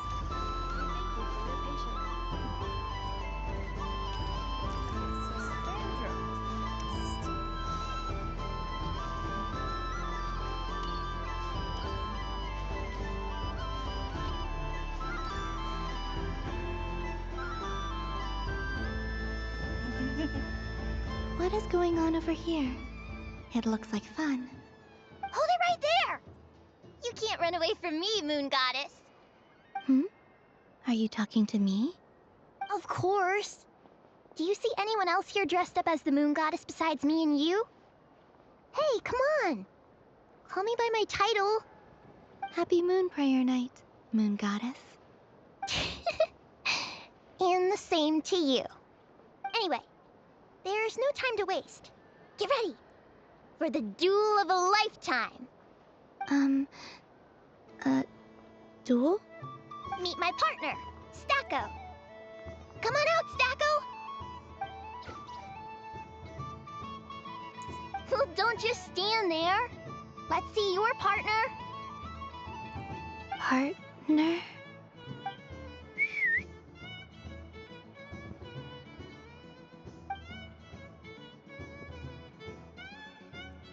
Hmm? So I need to select a partner and command them in battle. Partner. I need a partner.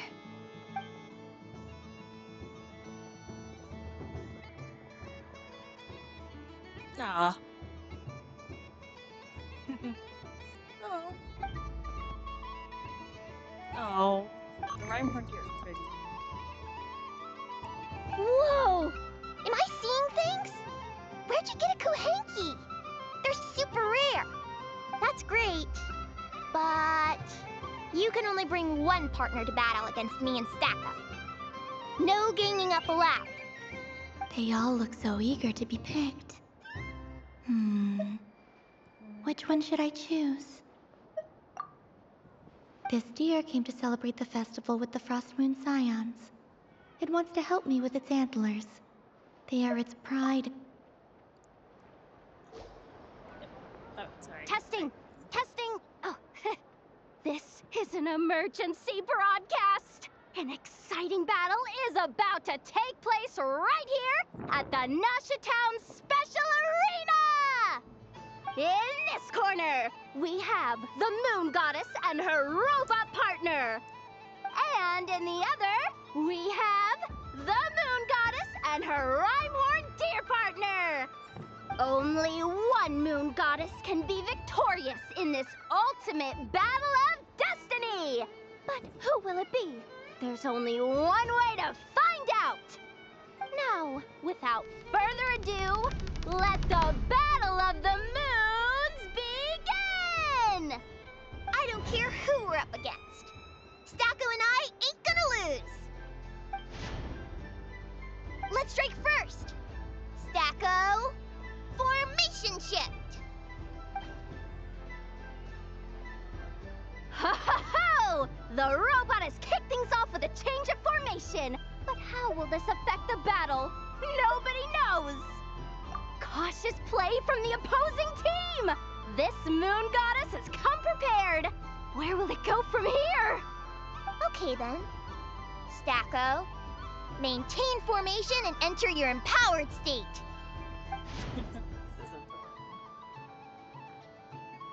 Empowered state! There we go. Now we're talking. Absorbing the immense Kubaki present on Moon Prayer Night, this lean, mean machine has greatly increased its offensive power! Oh, they chose defense! But Stacko's about to attack with full force! Is it too little too late? The battle is heating up fast! I'm about to start sweating machine oil over here! Go for it, Stacko! Set Kubaki to maximum! Can their opponents withstand this blow? And what will this Moon Goddess do? Don't be afraid. Fight however you wish. What the? The Rhyme-Horn Deer's antlers are glowing! It absorbs the Kubaki from its opponent and uses that same power to deal a devastating counterattack! There goes the robot's formation! Stacko! Oh, Stacko is down for the count! Our winner is the Moon Goddess! The slightly taller one, I mean. You did your best, Stacko.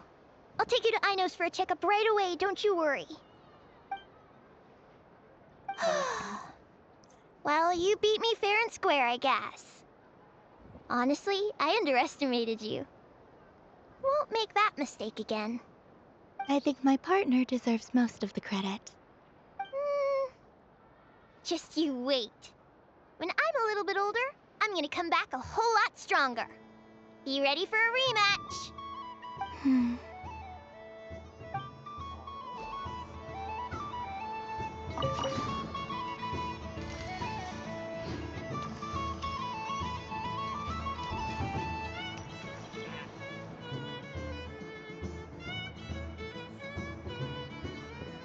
Well, well, look who it is.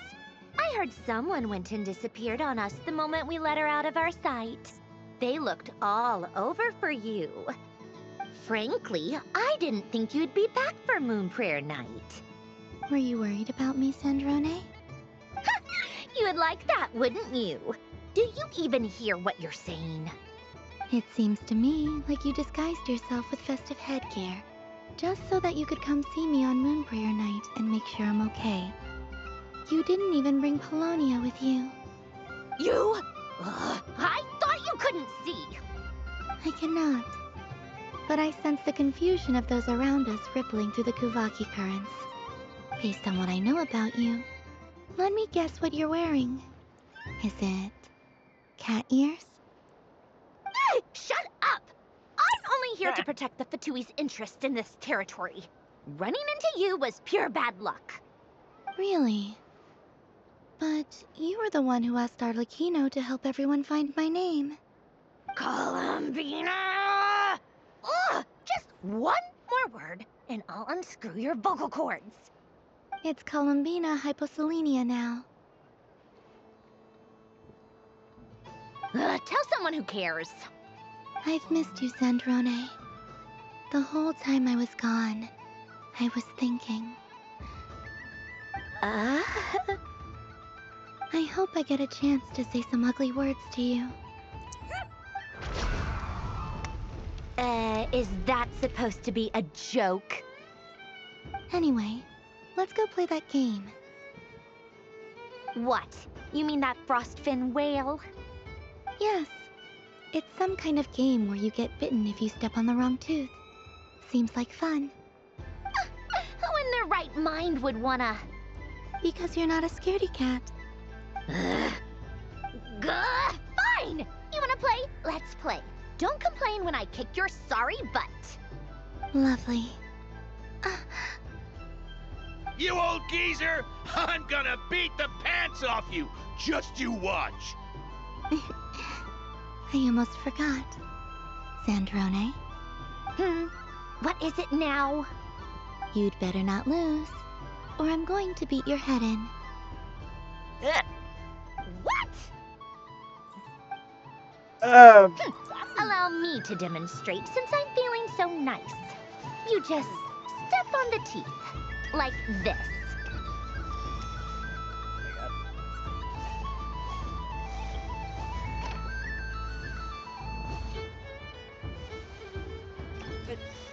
Which should I pick?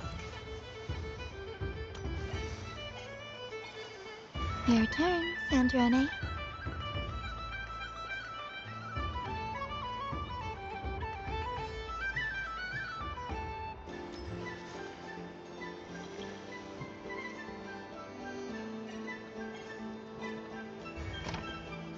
Don't come crying to me if you get bitten.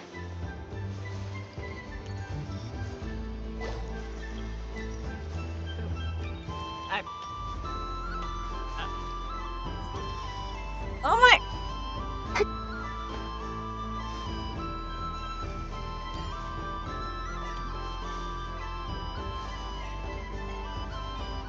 There are less and less teeth remaining.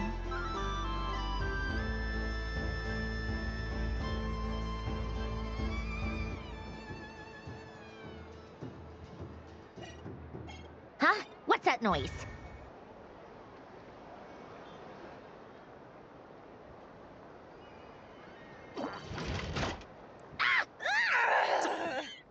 I think you might have picked a bad tooth, Sandrone. Shut it! I had to get it. Do you need any help? It seems like you're stuck. No! It's just a blasted toy! How is its grip this strong? Stop laughing! All right. Well, you lost. So just like I promised. Hey! What are you doing? Are you seriously? Hiya! Why, you... Oh, just you wait!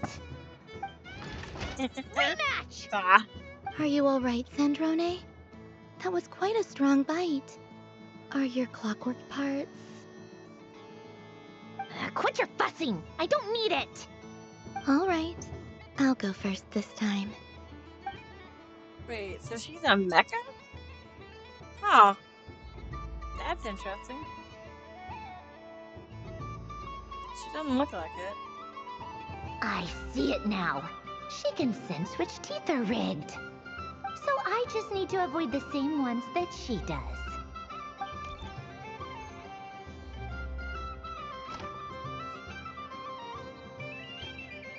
This one. Seems fine. She avoided that one then? Now I've got you. All right, my turn.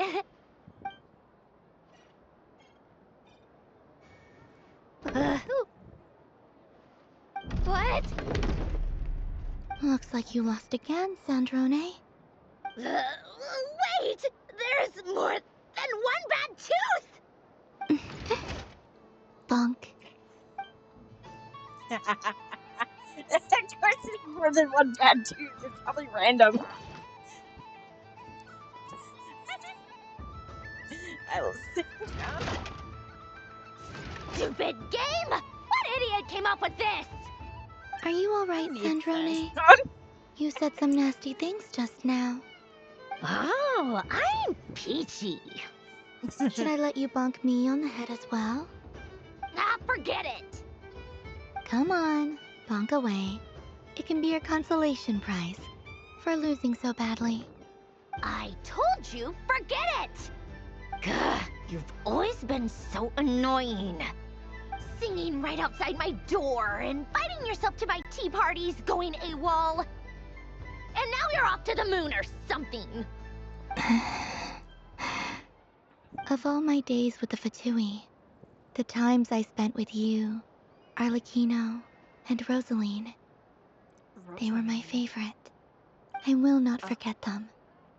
Just as I shall not forget this moment. We'll always be friends, no matter where we are, right? Who would want to be your... Oh. I'll miss you, Sandrone.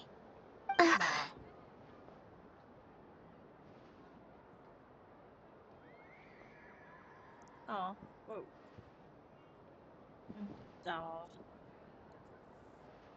Goodbye, Sandrone. No.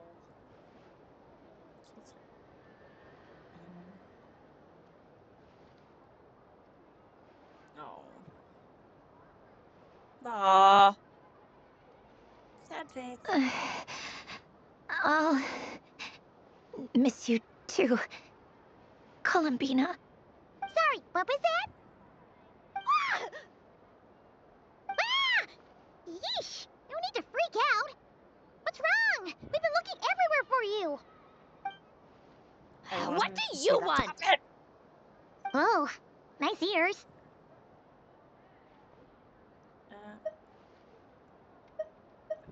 What do you want? This. Huh? It's your turn to draw something. You're one of her friends too, aren't you?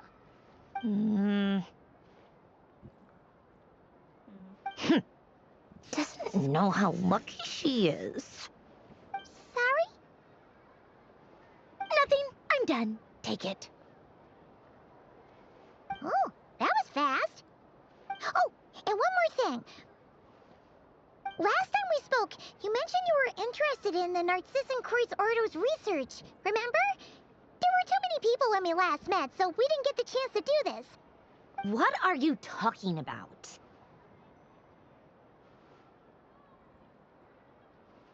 We'd like you to have a look at this.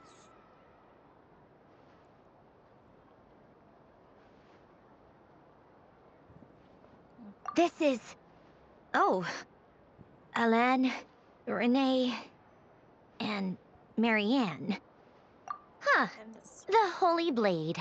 A savior's plaything.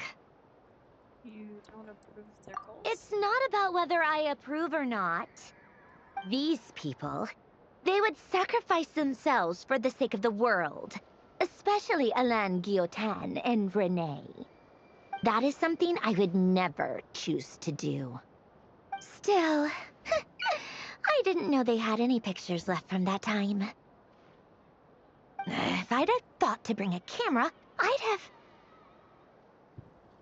It's okay. It's not a What? Yeah, of you being bitten by the frostfin whale and Columbina bonking you on the head. Tear it up! Now!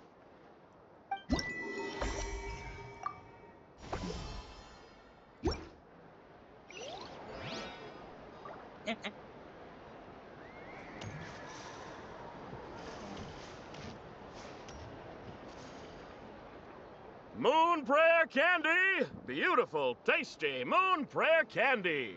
Buy a whole box, share it with your friends and family! Candy? To share? I wonder what flavors everyone would like. Welcome home, Moon Goddess. Fancy a box of Moon Prayer Candy?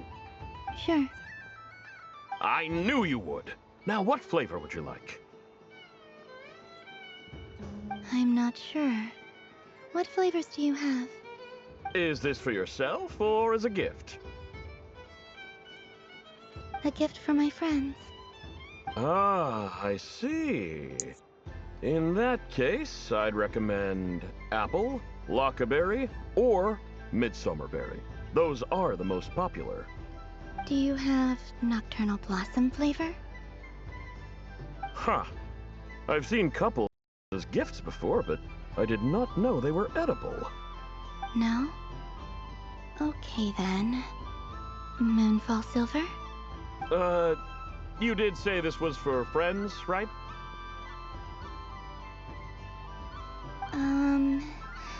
Maybe smetana then. Hey, now that's a creative idea! I've never tried it before, but if you're happy to wait, I can see about whipping up a batch on the spot. While we're at it, you got any other ideas?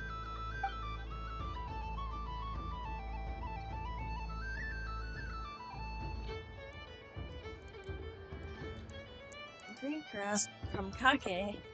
It's just on coffee fountains. It describes the flavors. There's that comes to mind. Send of exotic candies and gels over the neighborhood children who excited form a line for long term when this brings extra flavors. Smoked fish, berries, and fried meat, rain soaked moon prayer blossom. Peppered with expecting cases for silent sorcery and colorful candies in the box, but I'll find that out. Here you go. Every flavor you asked for is in there. Moon candy from Thank you. Haha, I should be the one thanking you! You brought me a whole bunch of new business. It's like a genuine blessing from the Moon Goddess. I hope you and your friends have a lovely night. Those are, those are. Clean this up. I will. Don't want it to draw bugs tonight. I will. Night. Oh, yeah. I'll clean it up. Okay, Mom.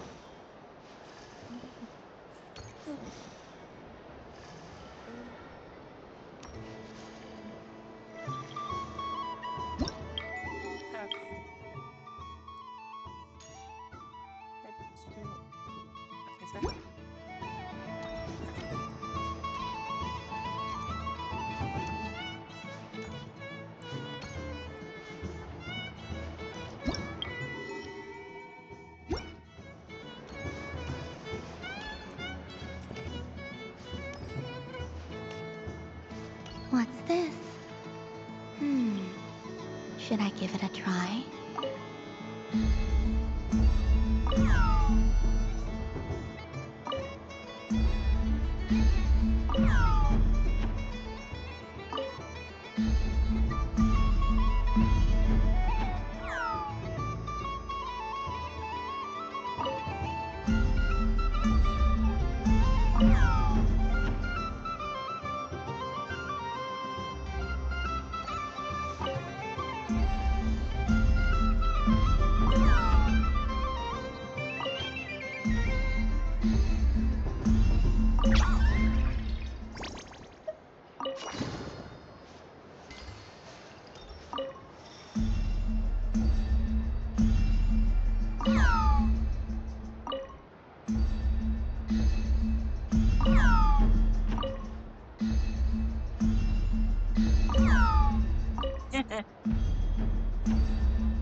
I just had a water. Oh man, this feels kind of wrong.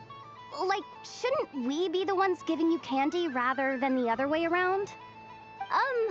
I guess I'll just take one. What flavor is that? It tastes like getting a mouthful of then face planting the ground. I'll never get this taste out of my mouth. It's delicious. Mm-mm.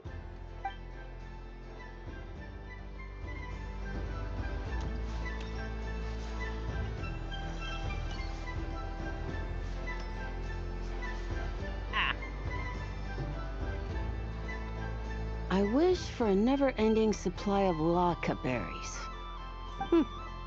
What a humble wish. Probably written by a child.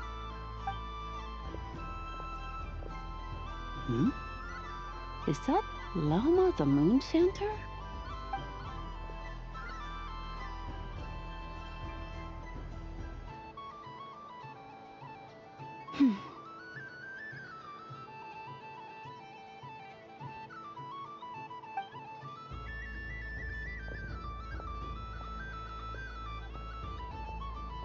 I wish that the long plume ibises would stop biting me. Oh dear, poor Lauma. All right, I'll write that one down for you. I got it. While everyone else is their night. See as ever. Mind, it's a good kind of busy. My antlers are at their heaviest tonight, and the Kuvaki wait actually. But as I help these dear friends hang their wishes up, I feel peace within myself that is hard to describe. I'm trying to keep my controller from being an asshole. You see, they are all such beautiful wishes, and they are ones that we can fulfill by our own strength. Do you blame me, Lama? I want to hear your honest answer. It is by the help of so many people that I can return to the moon. I feel as though I've hardly... You've done plenty, Columbina. I say this in earnest, both as someone who knows your history, and also as a friend who has seen what you've been through. What about as a moon chanter? I feel proud to honor our moon goddess's wish, and I'm sure any moon chanter in history would have felt the same way. Thank you for your kind words, Lama. But...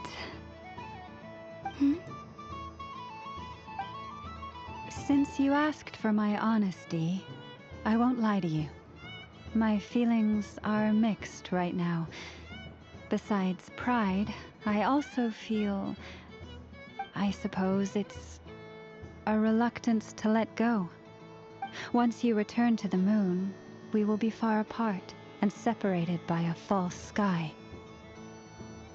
I'm sure those of us left behind will gaze up at that sky, yearning for the moon once in a while, just as you used to do. I will miss you, Lama. I will miss you all. I hope to stay in touch. I will try and find some way to send messages down from the moon. Perhaps you could use Kuvaki. I've heard Yehoda say that signals using long and short waves, or strong and weak lights. That sounds a little complicated. What if we forget what the signals mean? We could prepare a codebook beforehand, but... You're right. It wouldn't really suit you. Still, whatever happens, I believe that you will find your own unique way of communicating with us. And now that I think about that, my heart feels lighter. Because you trust in me? Yes. I have faith in you, and in the power of truth.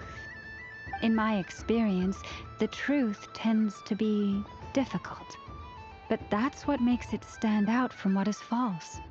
So I'm confident that your thoughts and your love shine through the curtain of lies. We will know it when we see it. Thank you.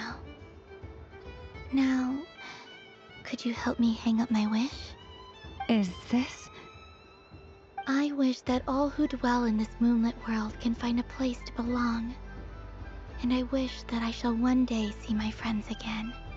It's 2 wishes. I hope that's not too greedy of me. Not at all.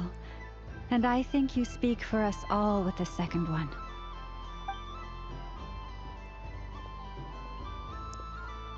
I shall continue to pray until the day that all of these wishes come true.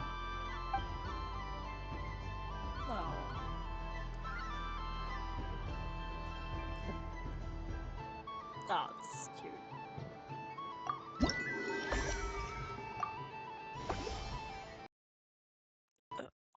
Stop! Oh my god.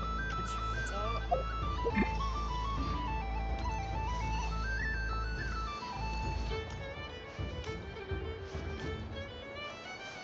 So...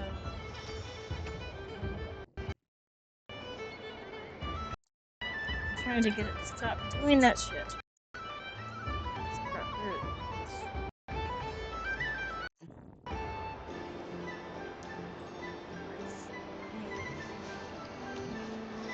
Okay, so...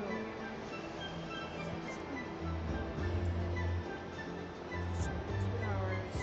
Jeez.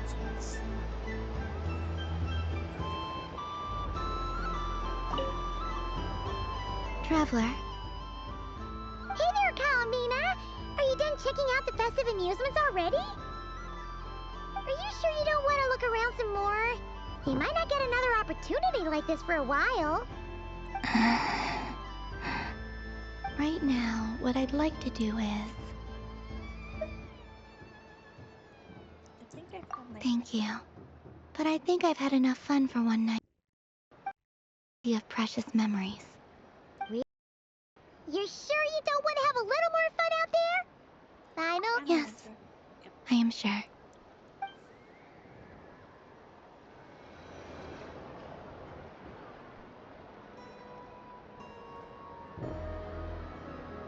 This was the most fun I've ever had on a moon prayer night.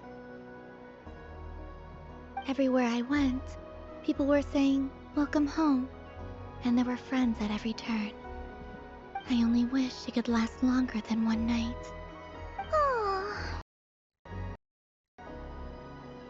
Your friends will always be here. Yes, you're right. The moon prayer blossoms. Ooh, look! Look! Moon prayer night has come. Oh boy. The moon. It's so beautiful. Why do I Happy get to Moon feel Prayer like Night, Dad dear. is gonna be having? Happy Moon Prayer Night!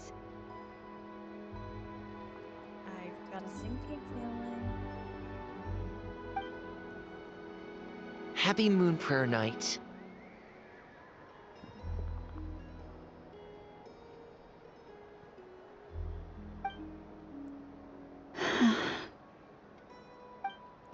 Aww.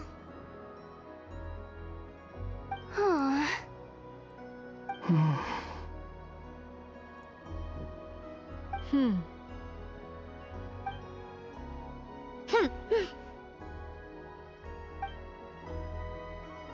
Time flies when you're having fun.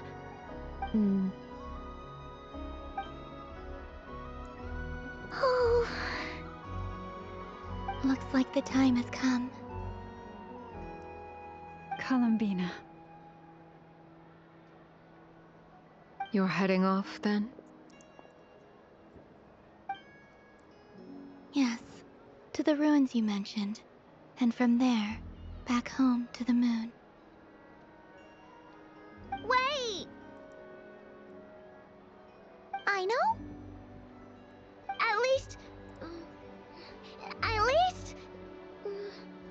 take one of our craft shop's crumb cookies up to the moon with you. You know, for a snack. Sure. Why not?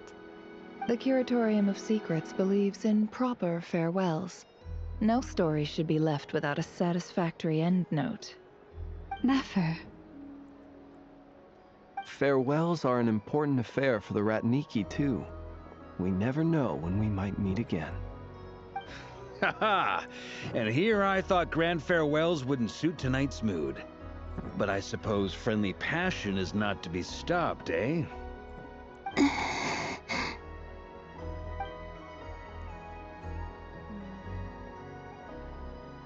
Honestly. We made a little something for you, Columbina. Ta-da! What is it? A Moonprayer Night greeting card with drawings by all of your friends. You did mention that you'd like a portrait done, so I took the liberty of creating one for you.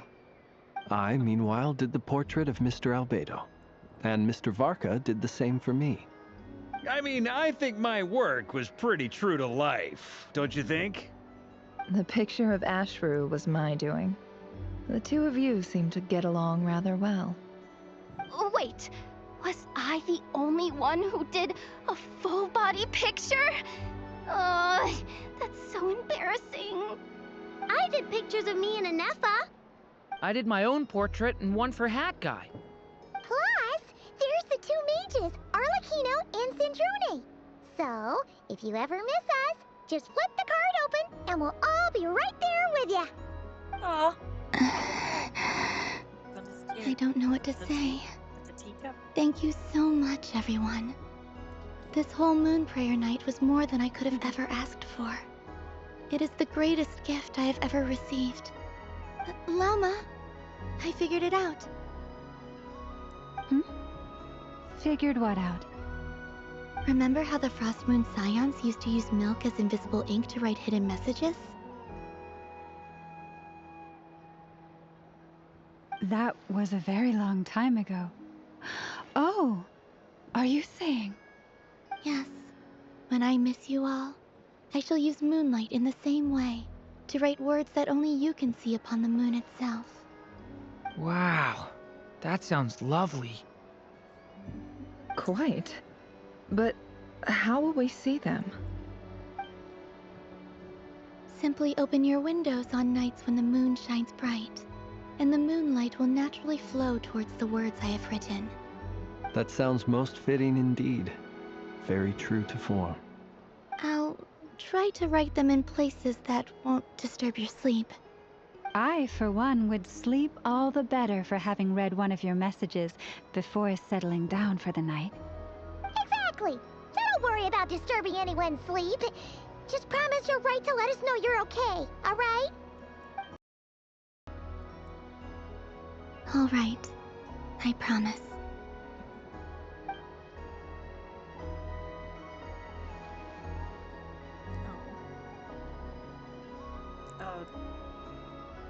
In that case, Columbina. I'm ready.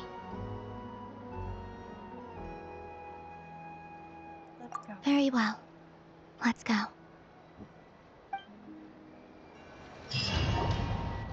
I am gonna.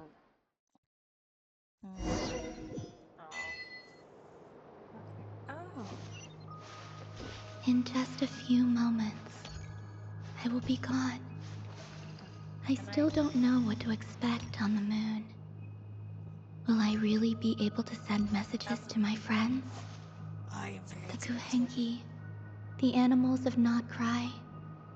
I'll never get to see them again. I wonder where I'll be when the next Moonprayer Night comes.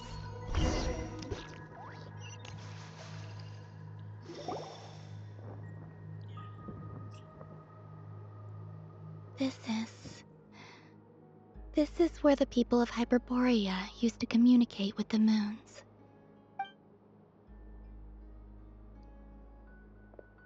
Eternal moon, frost moon, iridescent moon. When the power of all three converge, the gate to the moons shall open.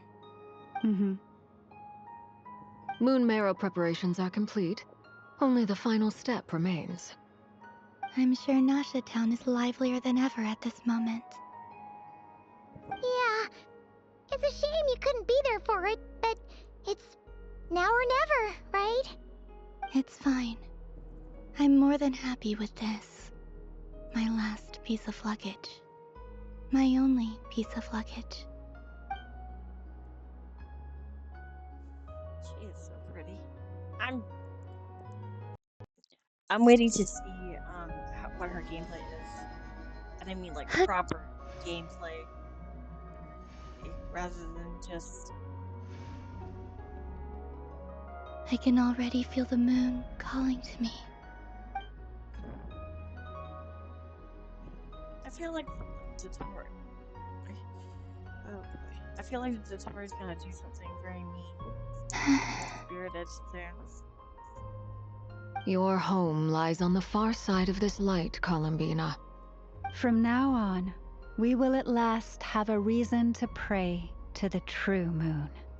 Columbina. Yes? I'm listening. Be sure to come back and see us when you get the chance.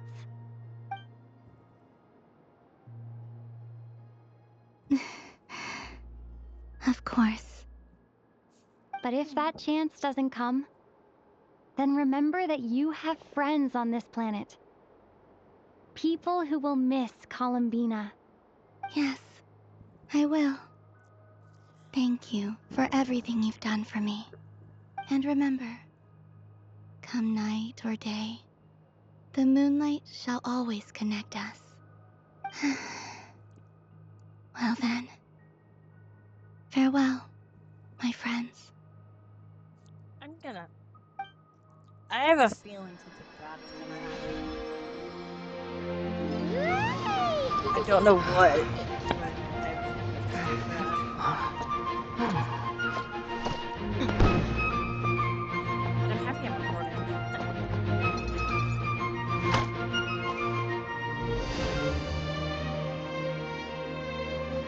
Thank you. This was my happiest night in Teyvat. Farewell, Columbina.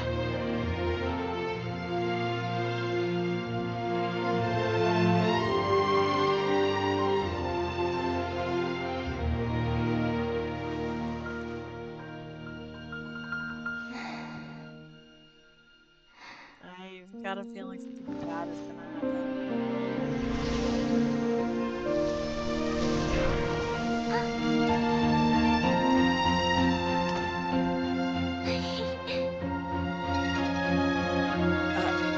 Oh, I see what they were talking about.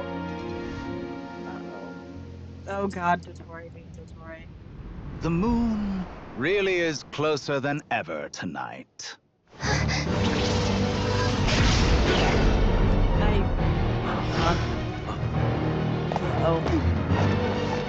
Columbina. All three moons in one place. Time for one final experiment. Reason, life, death, time, and space. They all believed I would fail. Oh god. Oh!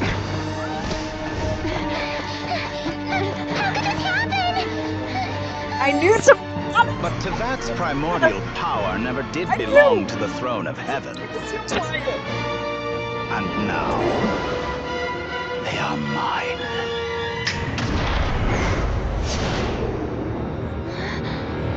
Oh, I'm definitely glad I'm recording now.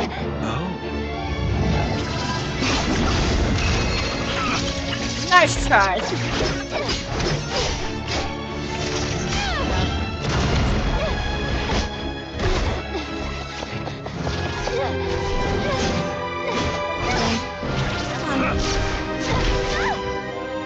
No, as long as I'm here. The Doctor is free to wield the Three Moons' power.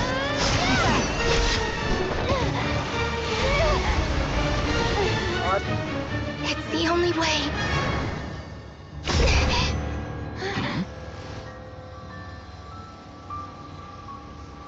I guess I won't be going home today. Columbina!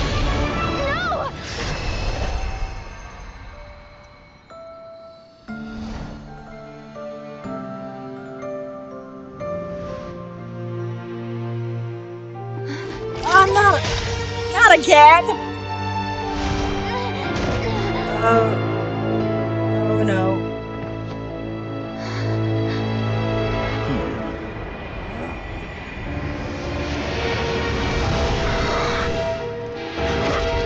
Stubborn world, do not try to control me.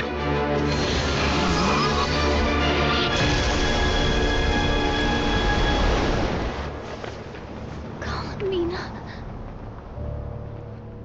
Oh no. Oh. I knew something bad was gonna happen. I knew.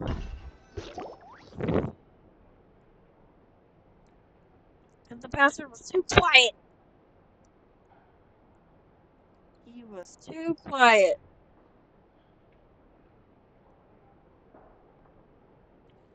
And there is no such. Are you all right? Do your wounds still hurt? I had someone prepare a little medicine that could prove effective. Take it if you need to. In that case, let me relate the contents of the call we made to Alice after the incident occurred. That Dottore is a crafty one. He distracted the Hexenzirkel by creating a huge fuss at Tevat's borders. I'd assumed that the cause was an abyssal intrusion from the outside world, which in fairness is a rather common occurrence. But after learning that you managed to influence the phantoms in Nodcry, I realized that perhaps this interference could have come from within Tevat instead. But we weren't able to change their fates. True, you couldn't change how their stories ended, but you did build some very around yourself. Variables? Yes, things you heard that you could not otherwise have learned, ideas that would otherwise have never crossed your mind. All these things are variables. Of course, most variables usually pale into insignificance with the myriad of possibilities floating around. But the moment you start treating them as building blocks and intentionally stacking them, that changes things. That's what Dottore did, and it's how he created the necessary conditions so that when you activated the portal tonight, it played right into his plan. However, we have no way of knowing exactly what he did. Yeah, we also need to ascertain Columbina's status. And that about sums it up. As I suspected, Dottore has disappeared completely. If it's any consolation, he wasn't able to control Columbina as he might have wished to. I'm afraid that's small consolation, given the reason why. Oh She escaped into the moon's reflection. no! What? She did what? Wait, didn't any of you see her do that? All we saw was Dottore appeared and used some kind of power. The next thing we knew, he and Columbina were gone, and you were falling into the sea. I see. The doctor froze time, which is why only I could move freely. From their perspective, the battle and Columbina's decision all happened in a single instant. So that's the power of the three moons. But why wasn't I affected? Is it because I'm a descender? So, Columbina intentionally opened the moon gate and escaped into the same mysterious world as Rerir and Thalindis. Sounds like bad news. This must be why Dottore's been lying low this whole time. This time until he could execute his plan. Seen in that way, the Trilunar Syzygy and Revere's emergence, Dottore might have been pulling the strings in both cases. According to Miss Alice, he is attempting to transcend his destiny and finish an experiment that only a god might complete. An utter lunatic. Wait a sec, where's Hat Guy? Seems like he'd want to be here for this. He took off with the Dodo communication device after we spoke to Alice. He said he had a hunch that he wanted to investigate by himself. The look on his face was terrifying. I've never seen him like that before. Probably anger and frustration at the fact that Dottore was one step ahead, despite his best efforts. And honestly, I feel the same way. I'm back. Hat guy! I went to look for the Hyperborean phantoms again. I think I've gotten to the bottom of it. I got them to talk to Nicole on the other end of the communications line. Turns out, the history they describe is different from how Nicole remembers it. Really? Surely Nicole can't have been wrong. Because the phantoms are the ones who were deceived. They speak of a savior who appeared in their history. One who never should have existed. This savior promised to create a new moon within the false sky, and even bring back their moon goddesses.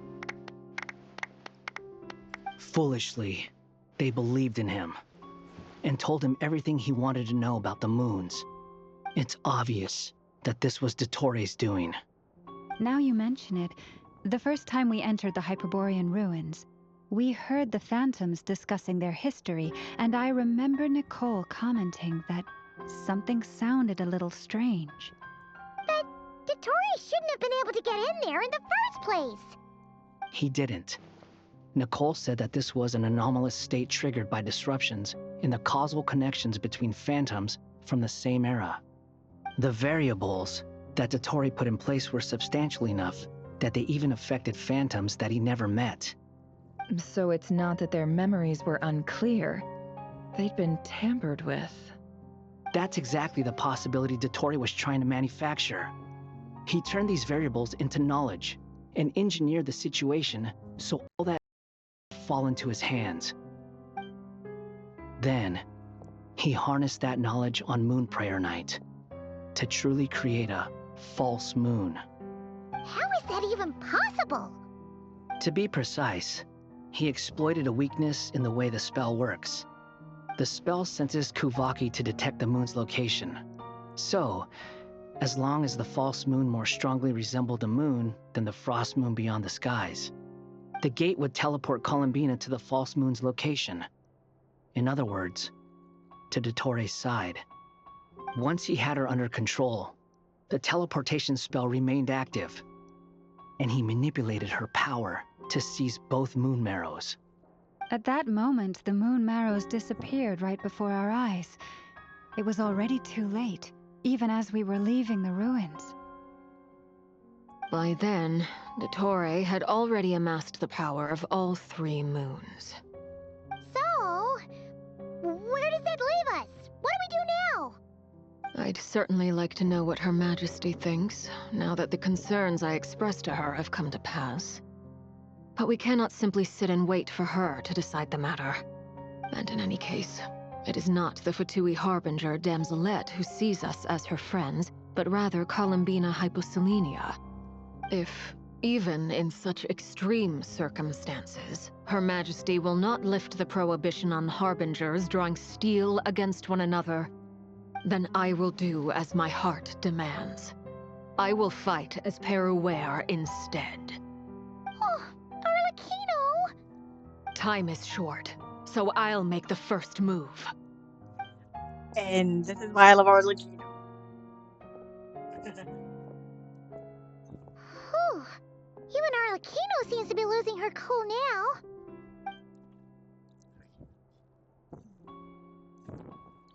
I'm sure she feels partly responsible for this, and so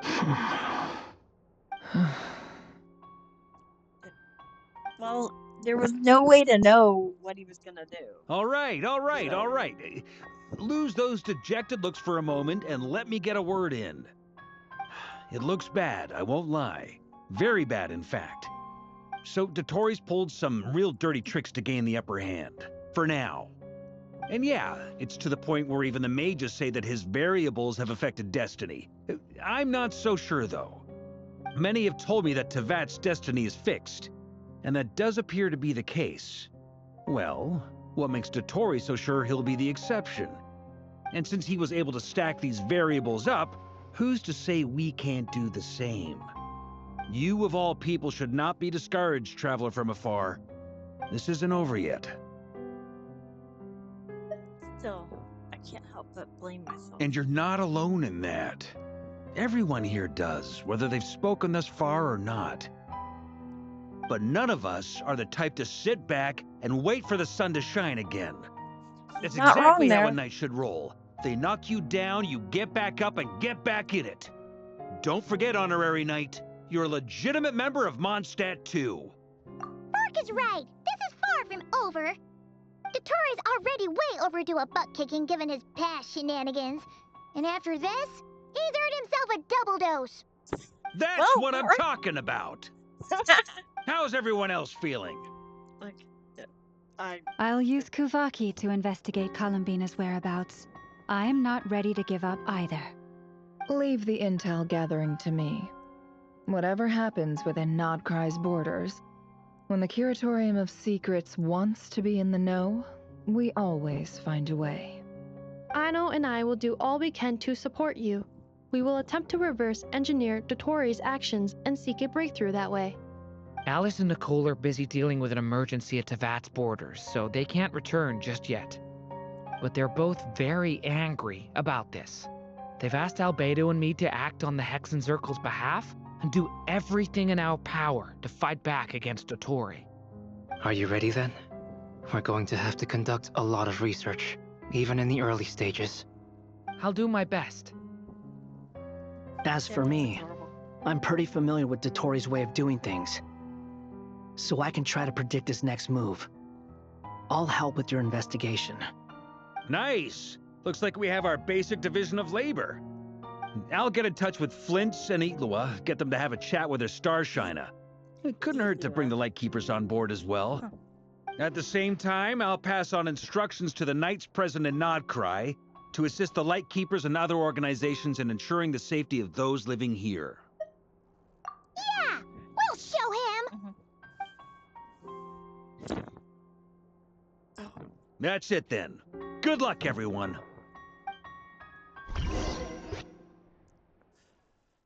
Oh boy. A lot.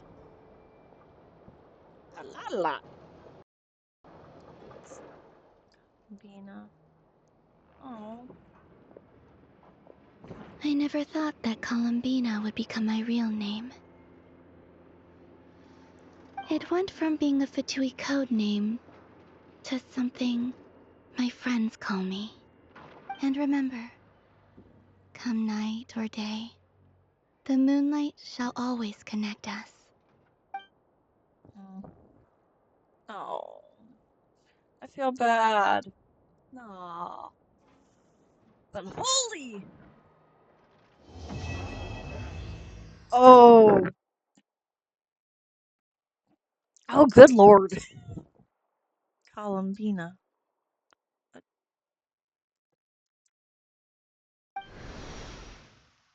I had to screenshot that. Holy. That's a lot. That's a lot. Good lord. Wait, did I? Okay. That is a lot. Oh, no. Damn me. God. Should I? I probably should have. Connected all those.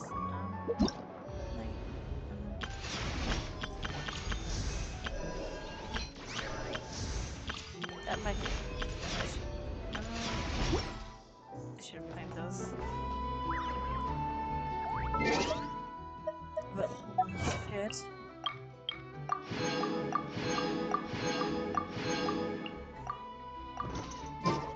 Yeah, that is a lot. A lot. Oh, no. Oh, I forgot you gotta. Okay. Yeah, I will not be doing this because this is not worth it. I don't give a shit.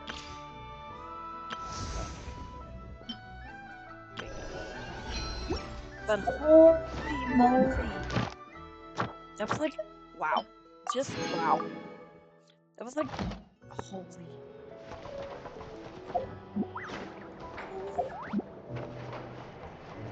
That's still a lot. Ooh. Okay, so 7. Oh, leave me alone. Yeah, that's a lot to have to digest. Literally. But I knew something was gonna happen. Mind you, I did not know what was gonna happen because knowing him, he'd pretty much do anything and everything Don't tell me they within did it his again. power to pretty much Hello, everyone. I'm Durin. he'd pretty much do anything and everything to get his way. And I had a feeling something was gonna happen. I didn't know what. Because knowing Dottore, he would do anything, even though it meant resorting to taking shit that's not his. But I will catch y'all later. Bye.